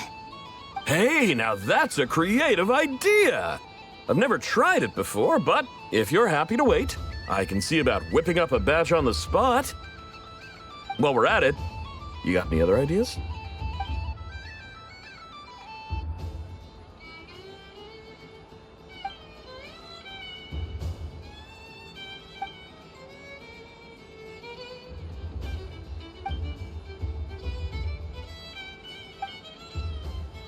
Here you go. Every flavor you asked for is in there.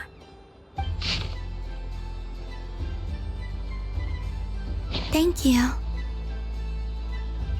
I should be the one thanking you! You brought me a whole bunch of new business. It's like a genuine blessing from the Moon Goddess. I hope you and your friends have a lovely night.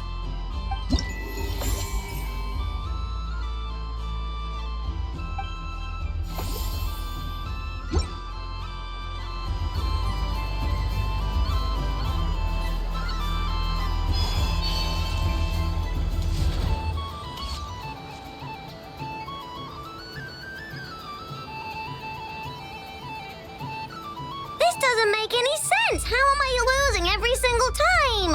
Wait, Inefa, you're cheating, aren't you? Yeah, that must be it. I am not cheating, Aino. Uh-oh, sounds like Inefa's turning into a big baloney bot. I think it's time for some serious maintenance. Moon Goddess, help me. Miss Columbina, Aino is attempting to cheat. I'm not the cheater. You're the cheater. How dare you throw it back at me?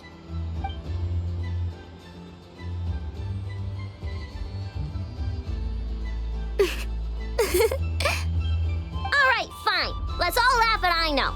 Just you wait till I get home, because I'm going to make a game bot that can win 100% of the time.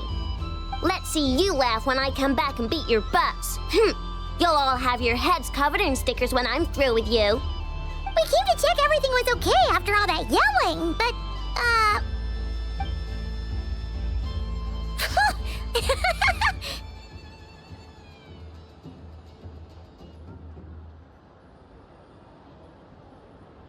Whatever it is, it sounds like cheating is allowed.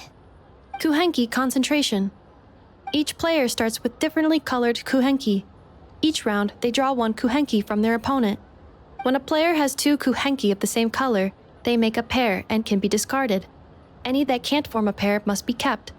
The round ends when a player can't form any more kuhenki pairs, and that player gets a sticker.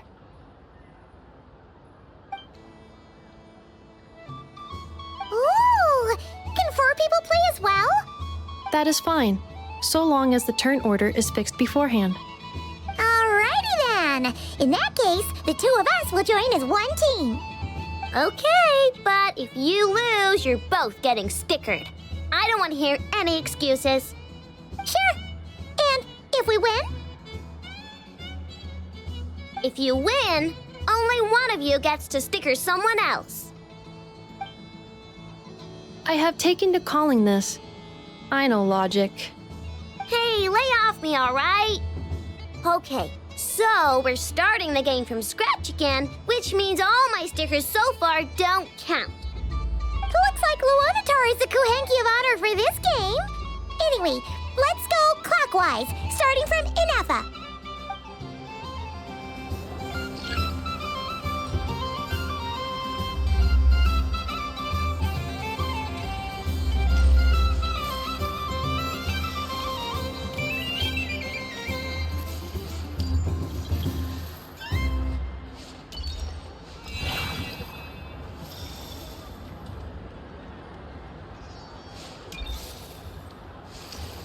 Nice! That's a pair!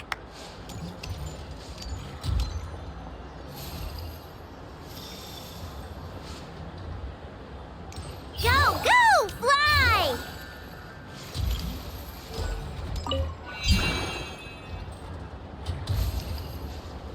Go on.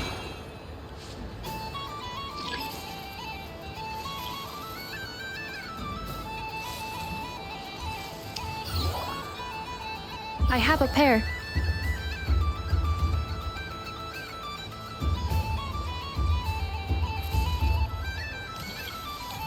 Uh-oh! We gotta pick up the pace!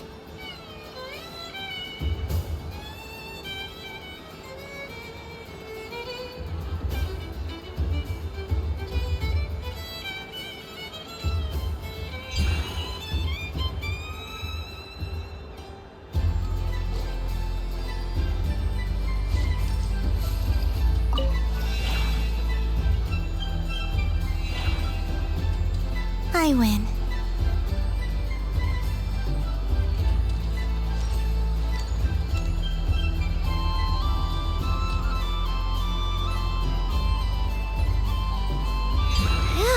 That was too close. I thought I was gonna lose. Good luck, everyone. Aw, we're out!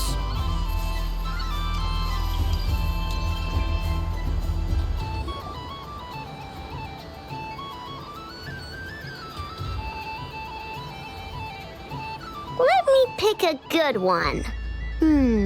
What's it gonna be? You're looking very pleased with yourself there. What happened to being a huge Grumposaurus? I won. Duh.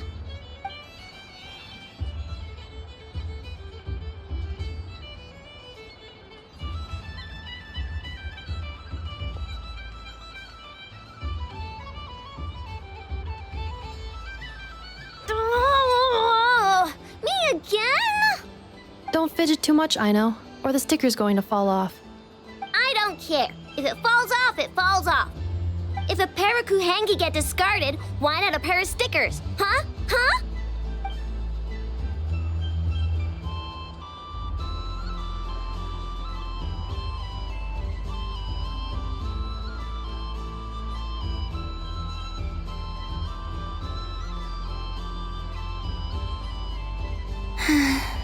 I've lost. Sticker, sticker, sticker!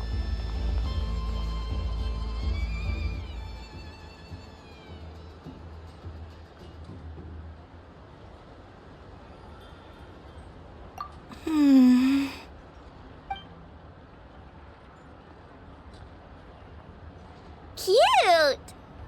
You think so? Shame. I can't see it for myself.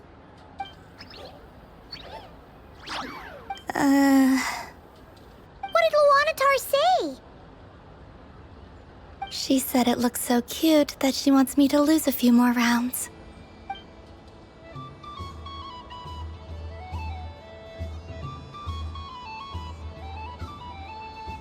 Who put these stickers on Paimon's eyebrows? Ugh, she can barely see! Alright, now, I think we got enough evidence to prove that there's a serious problem here.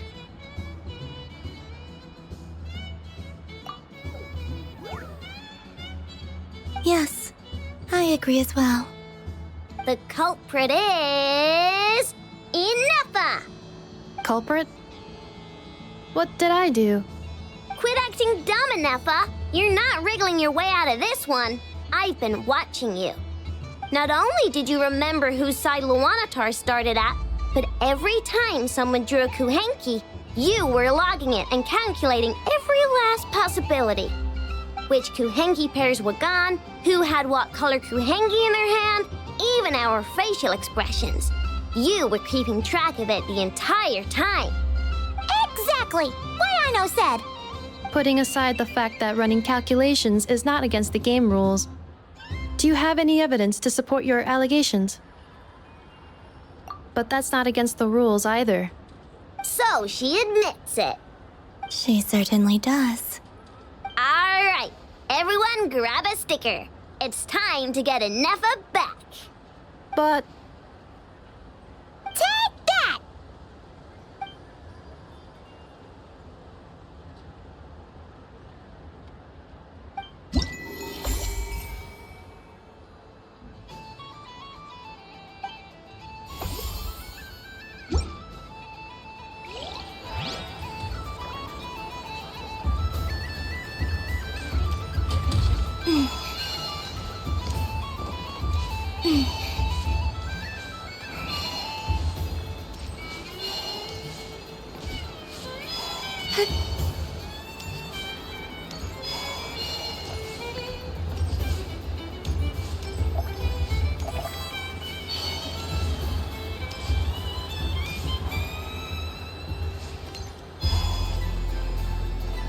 Sunny days!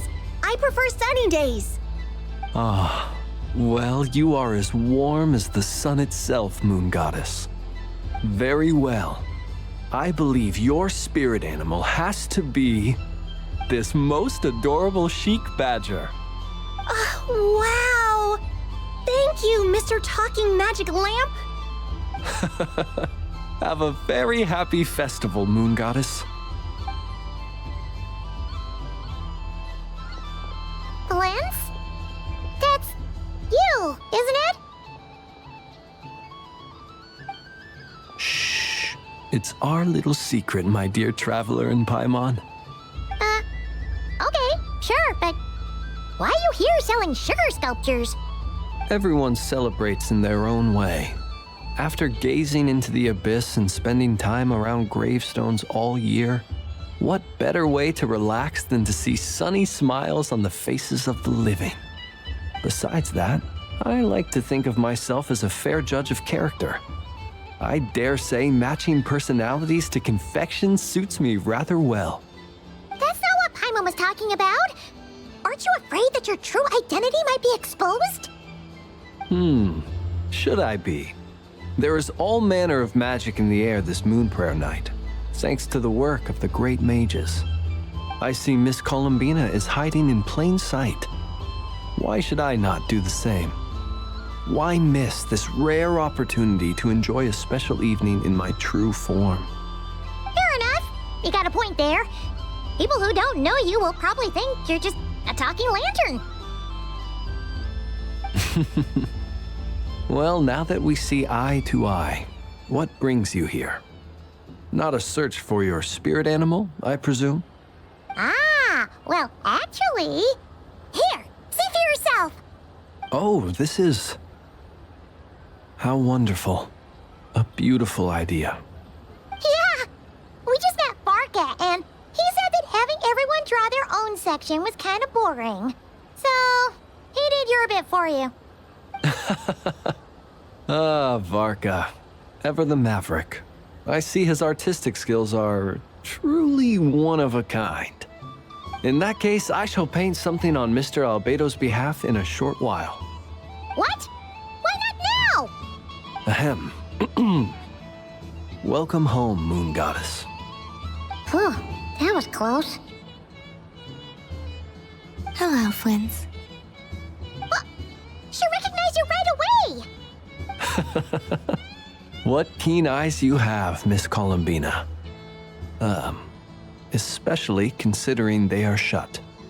I did not see you. Rather, I sensed you. I can sense the fluctuations in Kuvaki all around me. One would expect no less of the Moon Goddess. Might I interest you in some candy? Yes, please. Excellent. I shall make some for you right away. Hmm? Something the matter, Miss Columbina? What about my spirit animal? All the other children carrying sugar sculptures are talking about it.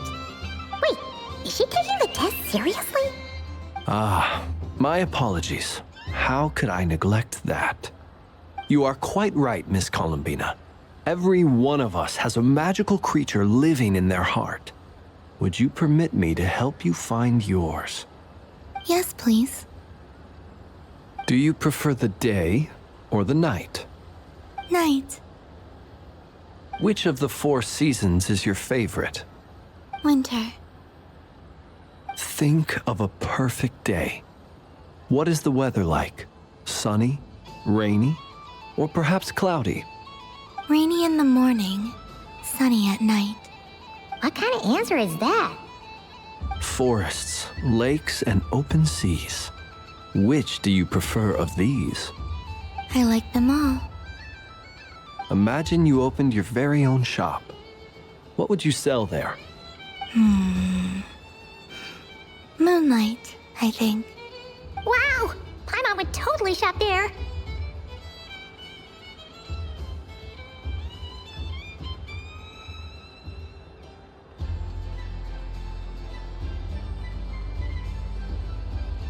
It wouldn't cost anything. You'd just need to visit. Aha! I believe I know what your spirit animal is. Here, for you. Oh, it's a Kohenki! Indeed. A free-spirited being with a deep love for all things here in Nodcry, who selflessly lends her aid to as many people as she can reach. It is the perfect fit for you, Miss Columbina. Thank you. It would be my honor. But you shall have to forgive me. We have known each other for quite some time. I doubt there is any answer I could give that would come as a surprise to you. So instead, would you accept this sugar sculpture as a token of our friendship? It's a lantern. Hey, why don't you two go enjoy your candy over there? Paimon wants to try out this spirit animal thing too. Right, Blintz? Come on, play ball. I get this drawing done. But I want to hear Paimon's answers.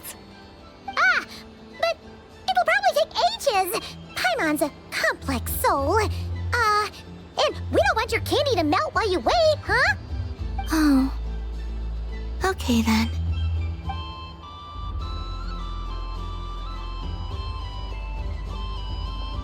Phew. Nice excuse, Lady Paimon. That was some quick thinking. Yeah, no thanks to you. A little help next time.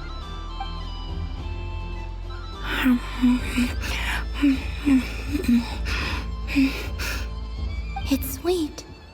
Is that Lockaberry? I wonder what flavor the traveler got. This way, this way! It's the candy-selling lantern! I'm coming! Of course. Traveler, maybe we can share? Yes. I found out recently that people share their food sometimes, so I'd like to try it. Or is that a no? Thank you.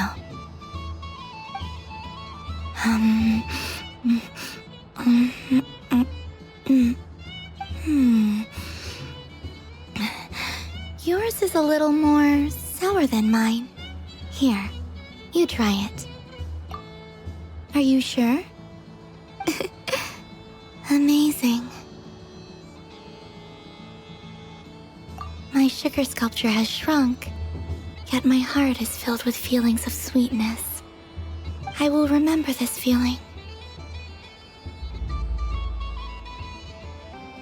Sure.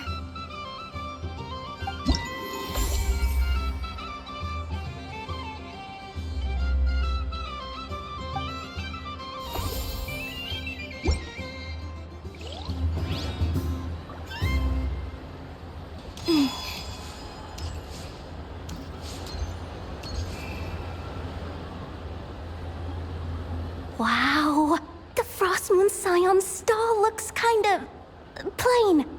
but it's pretty cool once you get into it. I don't go to Hisi Island much, but it's got that, like, old world cultural feel.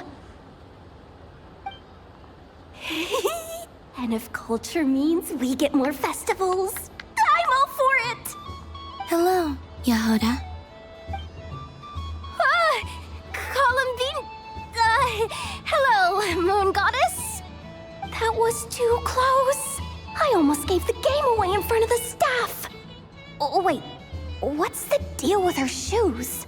They don't make a sound when she walks. I could do with a pair of those. Do you like balloons too? Balloons? Oh, you mean those? What's so fun about balloons? I'm not a kid anymore. They're probably more up Aino's alley. Yes. The animals seem very curious about these strange flying objects. I was drawn here by their voices. I recently learned a fun new game you can play with balloons, so I decided to come and give it a try. A new game?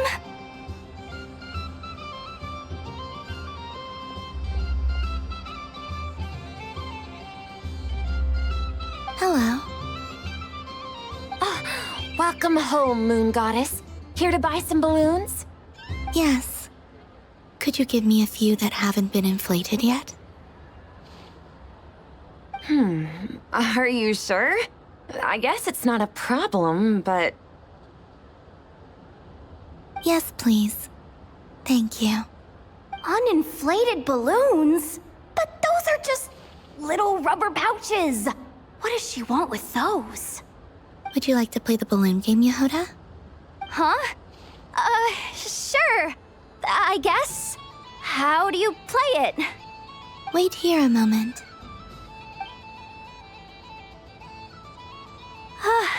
Oh. This is so weird. What have I got myself into now? I thought I saw Columbina nearby. Uh-oh! That's the fourth Harbinger! Although she's helped us out quite a bit, she's good people, right? Is she looking for Columbina? Oh, guess that's my ticket out of here. I'm not sure my heart can take being sandwiched between two Harbingers.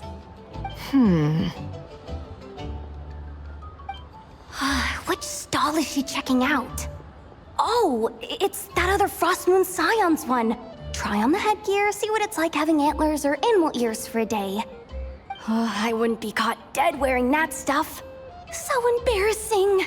I have enough gear to carry as it is. Wait, what? She put it on?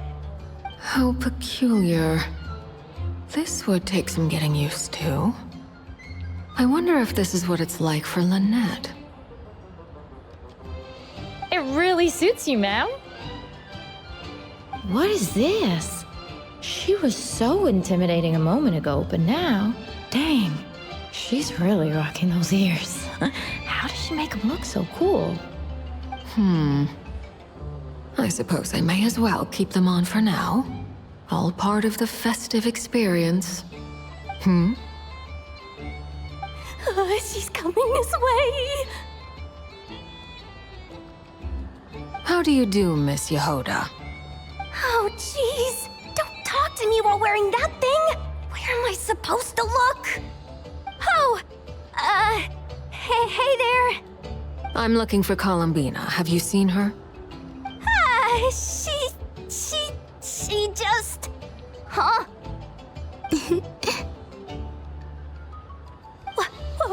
Wait, is that what she meant by balloon game? Yeah.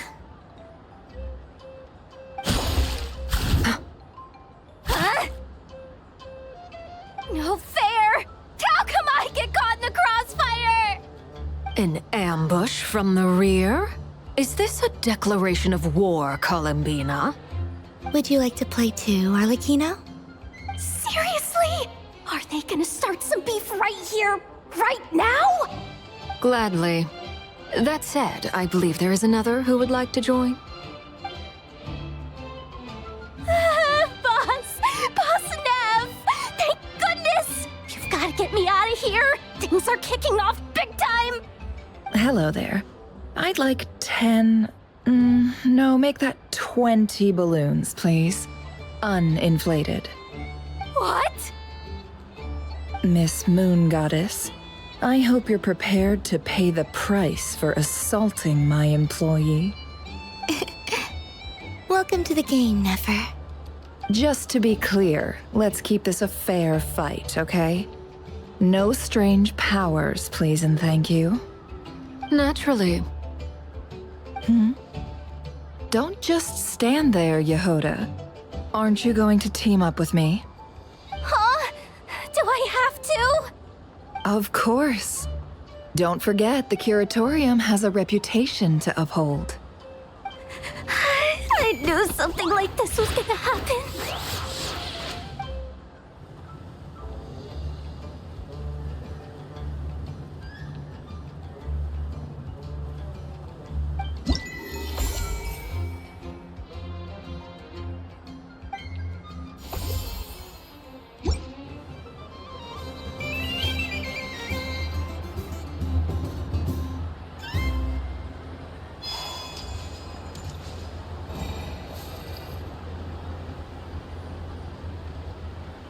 I wish for a never-ending supply of Laka berries.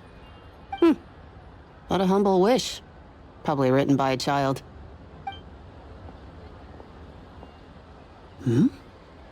Is that Llama the Moon Chanter?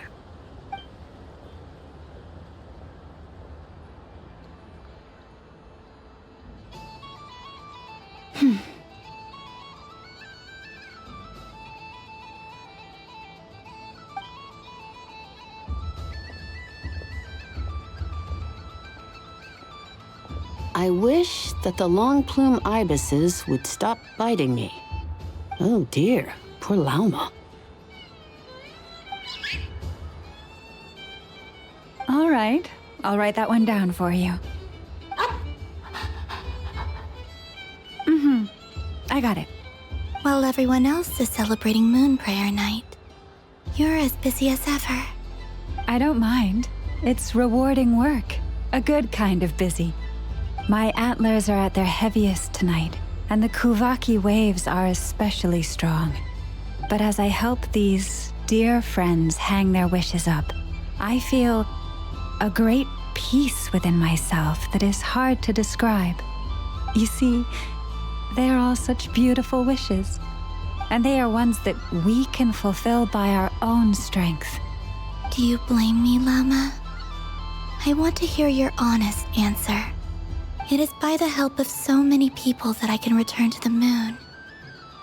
But I feel as though I've hardly done anything in return. You've done plenty, Columbina.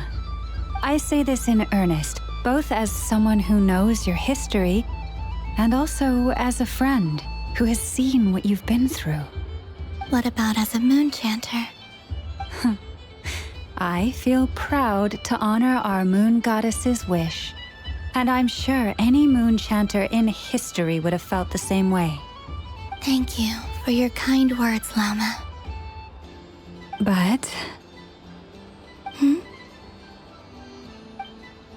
Since you asked for my honesty, I won't lie to you. My feelings are mixed right now. Besides pride, I also feel... I suppose it's a reluctance to let go. Once you return to the moon, we will be far apart and separated by a false sky. I'm sure those of us left behind will gaze up at that sky, yearning for the moon once in a while, just as you used to do. I will miss you, Llama. I will miss you all. I hope to stay in touch. I will try and find some way to send messages down from the moon. Perhaps you could use Kuvaki. I've heard Yehoda say that signals can be sent using long and short waves, or strong and weak lights. That sounds a little complicated. What if we forget what the signals mean? We could prepare a codebook beforehand, but... You're right. It wouldn't really suit you. Still, whatever happens, I believe that you will find your own unique way of communicating with us. And now that I think about that, my heart feels lighter. Because you trust in me? Yes. I have faith in you, and in the power of truth. In my experience, the truth tends to be difficult, but that's what makes it stand out from what is false. So I'm confident that your thoughts and your love will shine through the curtain of lies. We will know it when we see it. Thank you. Now, could you help me hang up my wish? Is this? I wish that all who dwell in this moonlit world can find a place to belong. And I wish that I shall one day see my friends again. It's 2 wishes. I hope that's not too greedy of me. Not at all. And I think you speak for us all with the second one.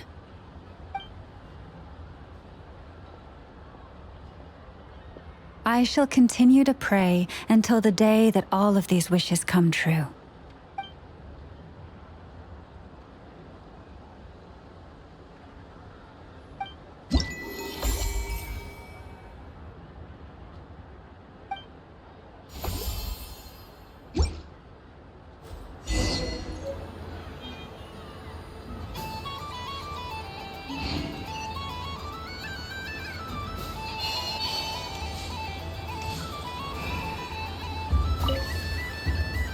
Traveler. Hey there, Columbina! Are you done checking out the festive amusements already? Are you sure you don't want to look around some more? You might not get another opportunity like this for a while. Right now, what I'd like to do is... You're right. I'm not ready for this night to end just yet. Yeah, that's the spirit! Take your time, Columbina. The most important thing is to have no regrets. I'll be right here if you need us. Okay. Thank you.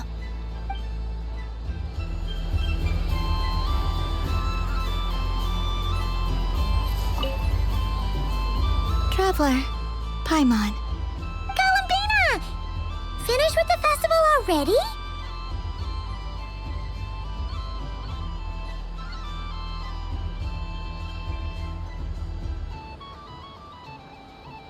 Really? You're sure you don't want to have a little more fun out there? Final answer! Yes, I am sure.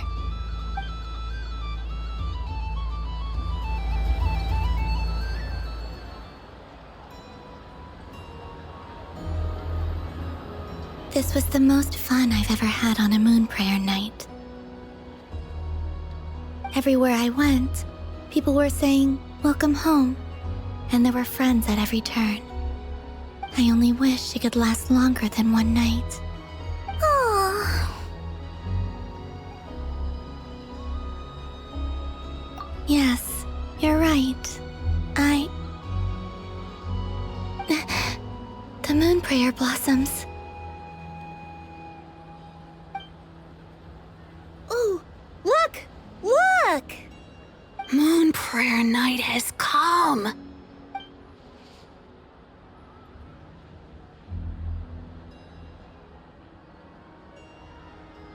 The moon. It's so beautiful. Happy moon prayer night, dear. Happy moon prayer night.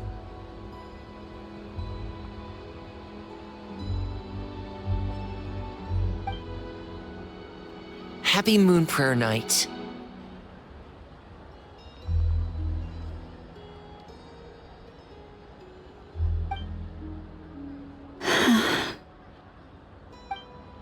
Aww. Huh.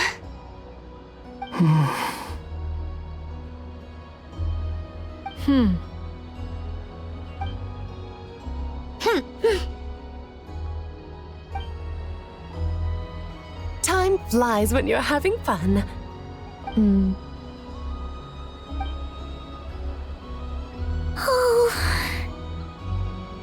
Looks like the time has come. Columbina. You're heading off, then?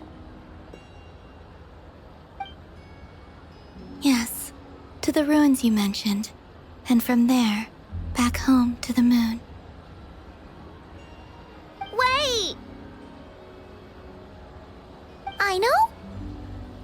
At least... Take one of our craft shop's crumb cookies up to the moon with you. You know, for a snack. Sure, why not? The Curatorium of Secrets believes in proper farewells. No story should be left without a satisfactory endnote. Never. Farewells are an important affair for the Ratniki, too. We never know when we might meet again. Haha! And here I thought grand farewells wouldn't suit tonight's mood. But I suppose friendly passion is not to be stopped, eh? We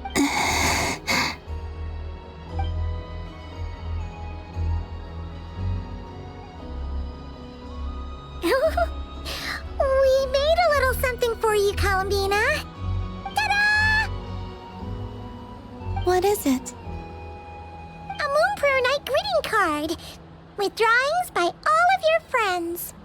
You did mention that you'd like a portrait done, so I took the liberty of creating one for you.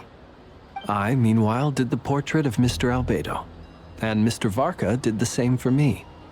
I mean, I think my work was pretty true to life, don't you think? The picture of Ashru was my doing. The two of you seem to get along rather well.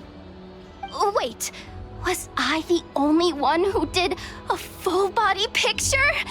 That's so embarrassing. I did pictures of me and Anefa. I did my own portrait and one for Hat Guy. Plus, there's the two mages, Arlecchino and Sindrune. So, if you ever miss us, just flip the card open and we'll all be right there with you. I don't know what to say. Thank you so much, everyone. This whole Moon Prayer Night was more than I could have ever asked for. It is the greatest gift I have ever received. Llama, I figured it out. Figured what out? Remember how the Frost Moon Scions used to use milk as invisible ink to write hidden messages? That was a very long time ago. Oh, are you saying? Yes. When I miss you all, I shall use Moonlight in the same way, to write words that only you can see upon the moon itself. Wow, that sounds lovely. Quite. But how will we see them? Simply open your windows on nights when the moon shines bright, and the moonlight will naturally flow towards the words I have written. That sounds most fitting indeed. Very true to form. I'll try to write them in places that won't disturb your sleep. I, for one, would sleep all the better for having read one of your messages before settling down for the night. Exactly. So don't worry about disturbing anyone's sleep. Just promise you'll write to let us know you're okay, all right? All right. I promise.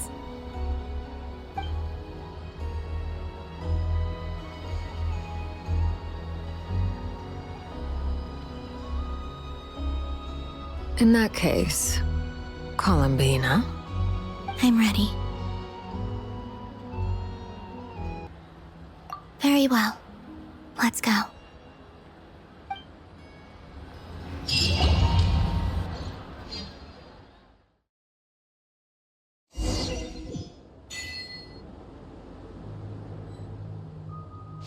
In just a few moments, I will be gone.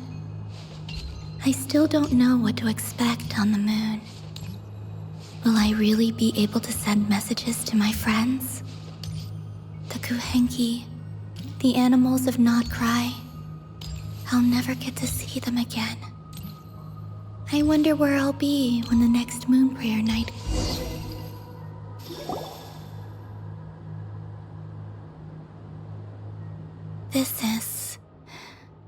This is where the people of Hyperborea used to communicate with the moons.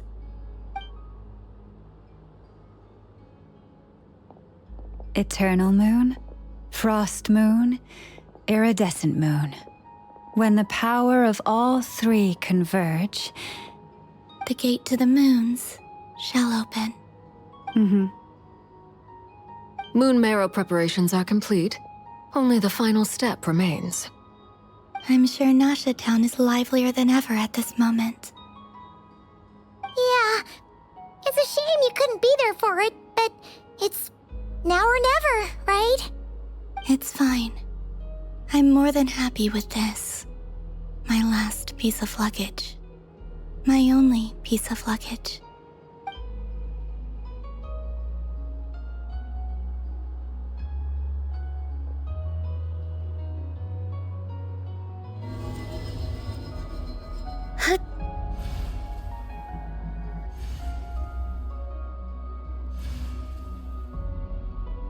I can already feel the moon calling to me.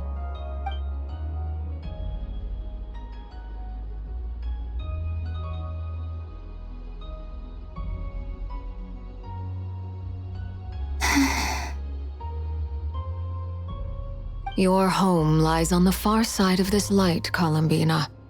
From now on, we will at last have a reason to pray to the true moon. Columbina. Yes? I'm listening. Be sure to come back and see us when you get the chance.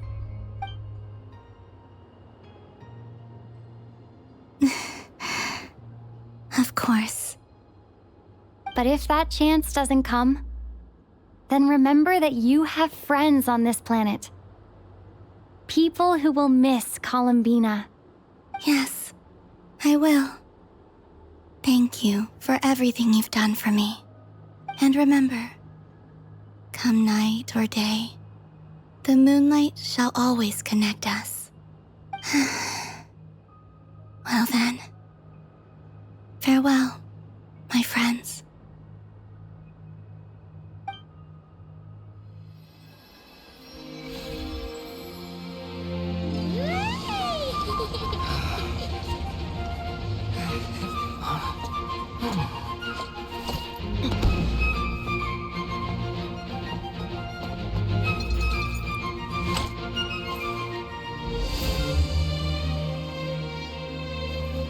Thank you.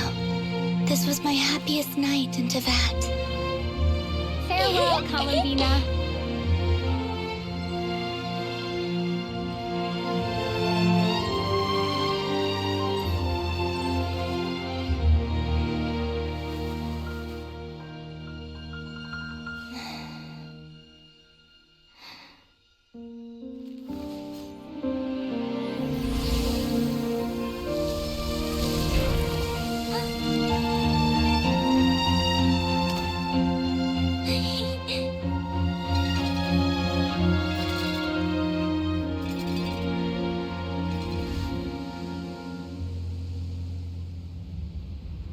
The moon really is closer than ever tonight.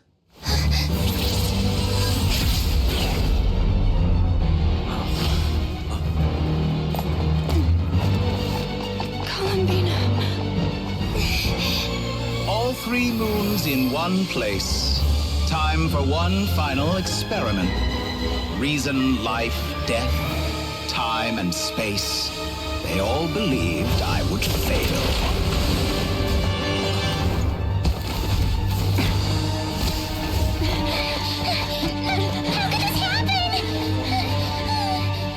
But Teyvat's primordial power never did belong to the throne of heaven. And now, they are mine.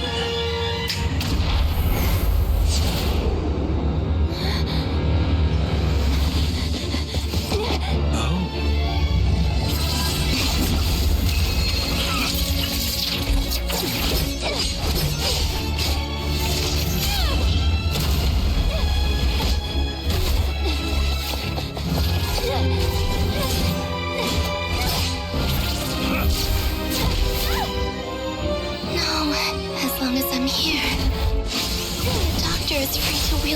moon's power.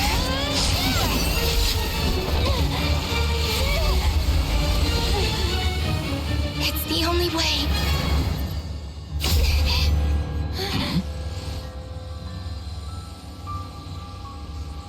I guess I won't be going home today. Columbina! No!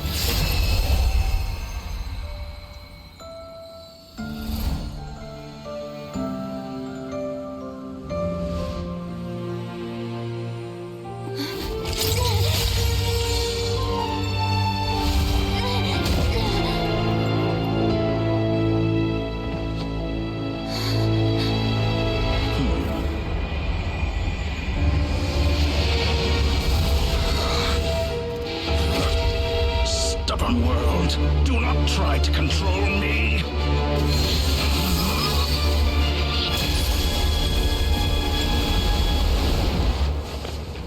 Columbina.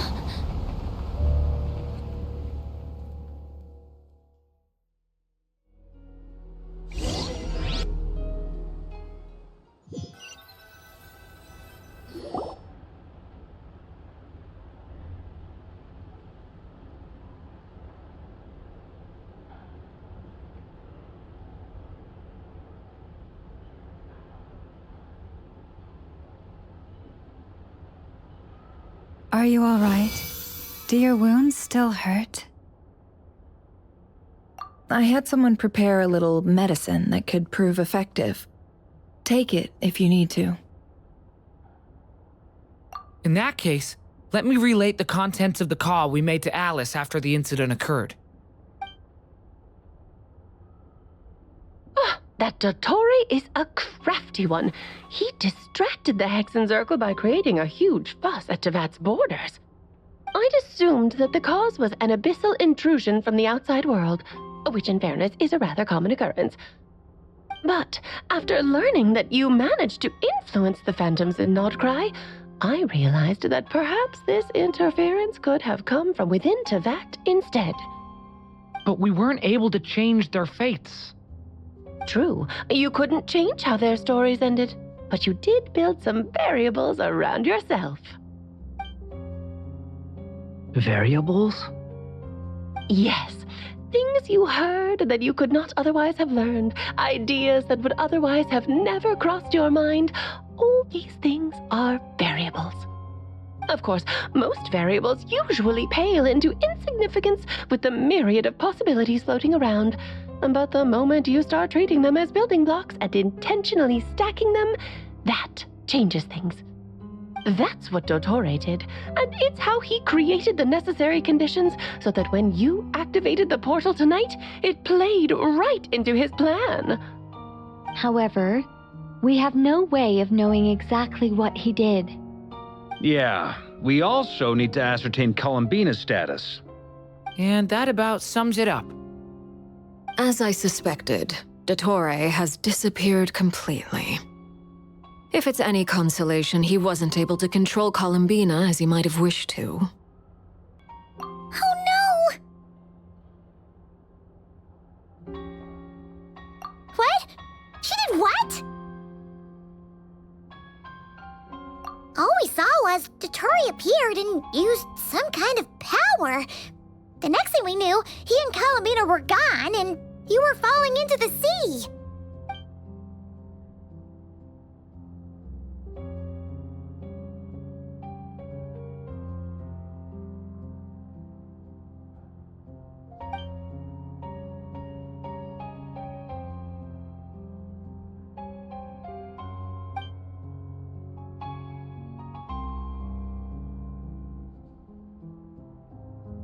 So, Columbina intentionally opened the Moon Gate and escaped into the same mysterious world as Rerir and Thalindis.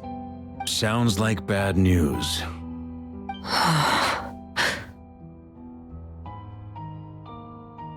Seen in that way, the Trilunar Syzygy and Rerir's emergence, Dottore might have been pulling the strings in both cases. According to Miss Alice, he is attempting to transcend his destiny and finish an experiment that only a god might complete. An utter lunatic. Wait a sec. Where's Hat Guy? Seems like he'd want to be here for this. He took off with the Dodo communication device after we spoke to Alice. He said he had a hunch that he wanted to investigate by himself. The look on his face was terrifying. I've never seen him like that before.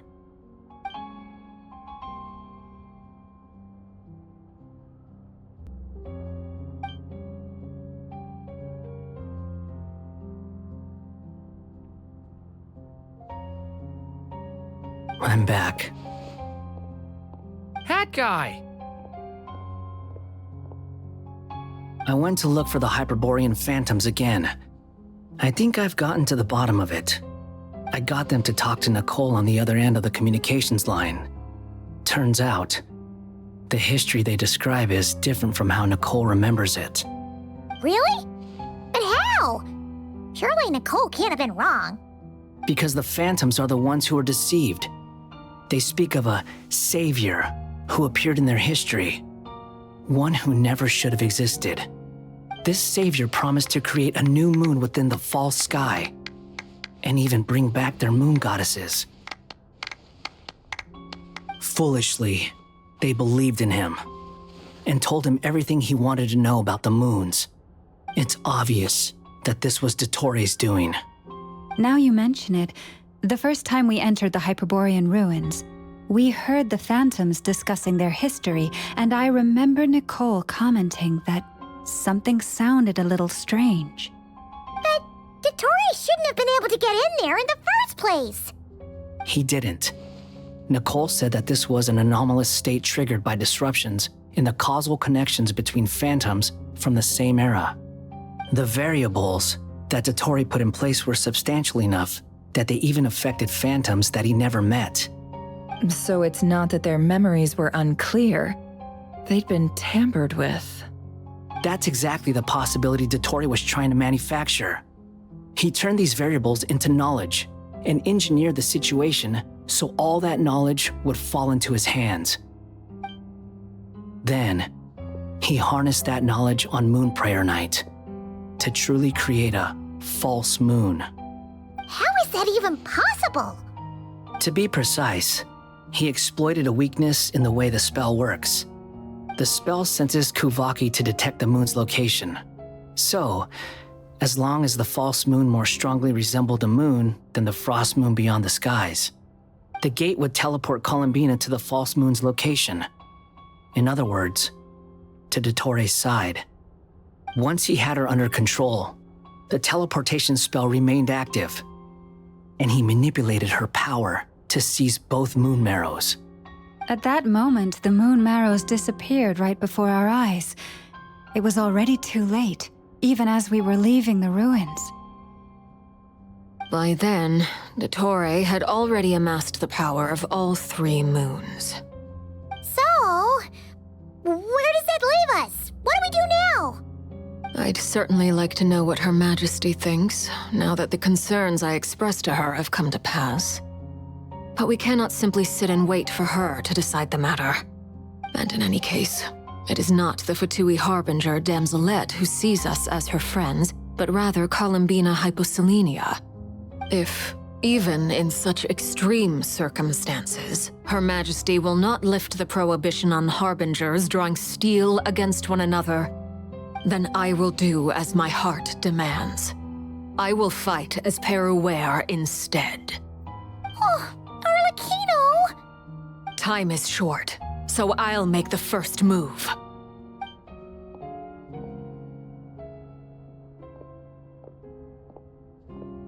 Whew.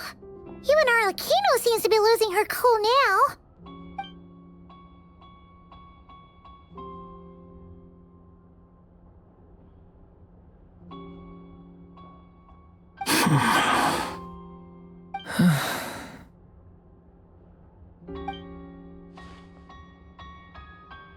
All right.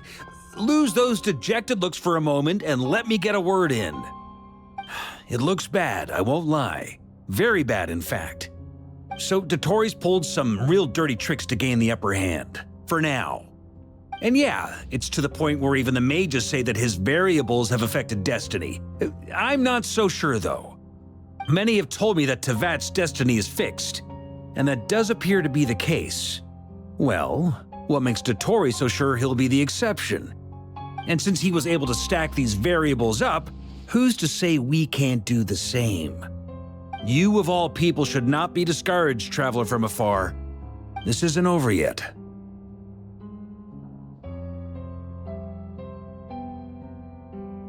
And you're not alone in that. Everyone here does, whether they've spoken thus far or not. But none of us are the type to sit back and wait for the sun to shine again. That's exactly how a knight should roll. If they knock you down, you get back up and get back in it. Don't forget, Honorary Knight, you're a legitimate member of Mondstadt too.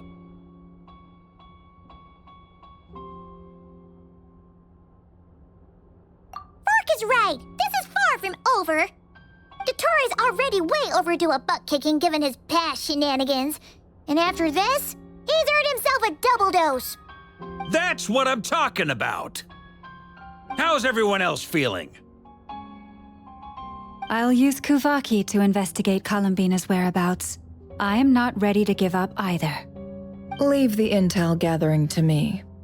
Whatever happens within Nodcry's borders, when the Curatorium of Secrets wants to be in the know, we always find a way.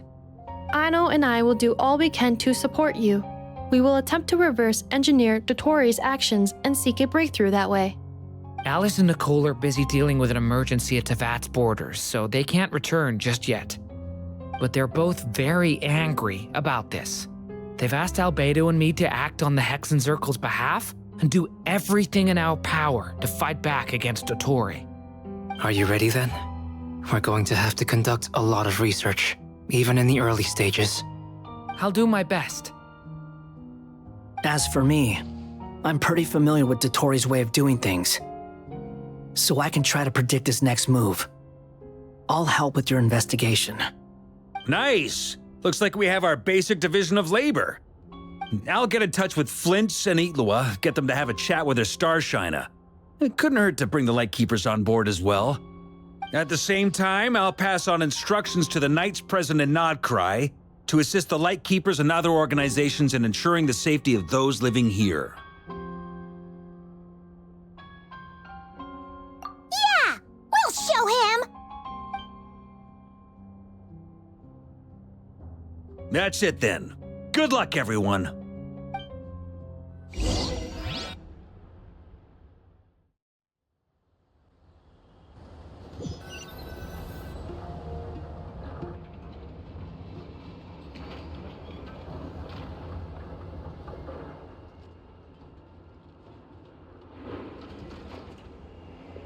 I never thought that Columbina would become my real name.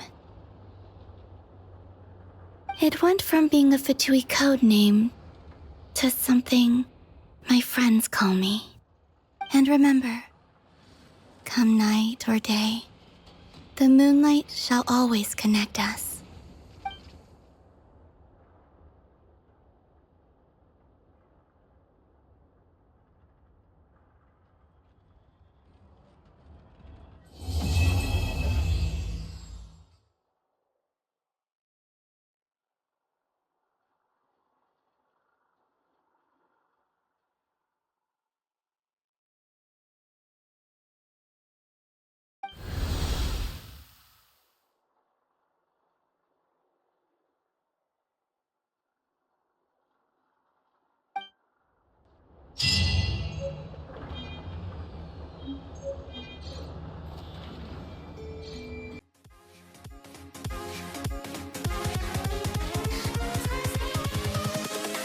Invincible.